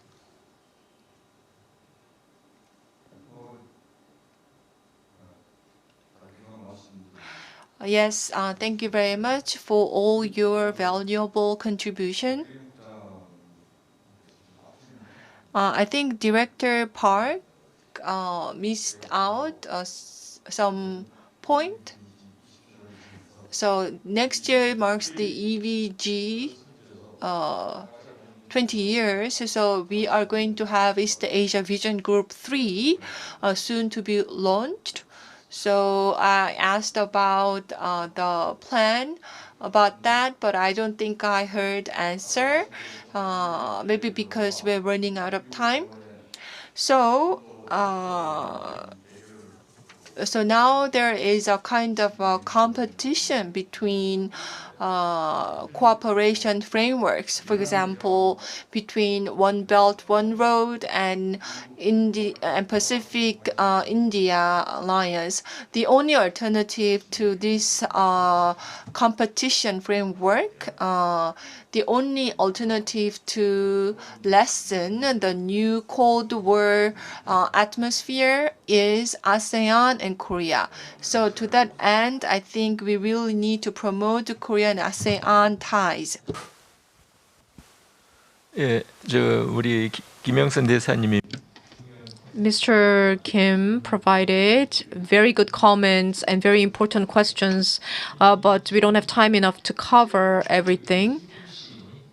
The GVC and RVC is being reorganized, and I am very interested in this, and I'm following this, but I think there are some, exaggeration. Many people are saying that companies are leaving China because of the global supply chain disruption, but I don't know, how extensive that is actually happening. The Northeast Asian companies are could potentially invest in parts production in ASEAN, and those parts maybe then be exported to China, where it's assembled into finished products. I think that might be the way forward in the future. I think that's just my the picture I have. And so in that picture, it would be very important for Korea to secure a very favorable position. I agreed with Dr. Park. Yes, given that I talked about the concept of human safety, human security. So, and also human security was an element in the new Southern policy +1, and so I think the human security was a bit lacking in the new Southern policy +1. So maybe civil society can work to boost it up. Networking is important, and in the economic field we have area, but in the social culture area, maybe we can have some kind of institutionalized networking, cooperation, and also because of the COVID-19, there were some assistance, bilateral assistance.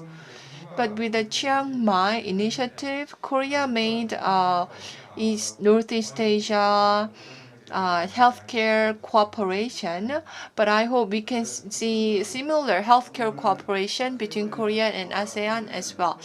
Thank you very much for your presentations and the comments. I think that was very comprehensive. We had a very comprehensive session. We touched upon all the major issues.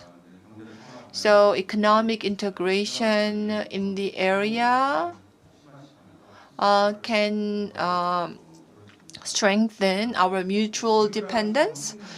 And EU is a very interesting example. EU, despite the international crisis in the EU, the internal conflict intensified.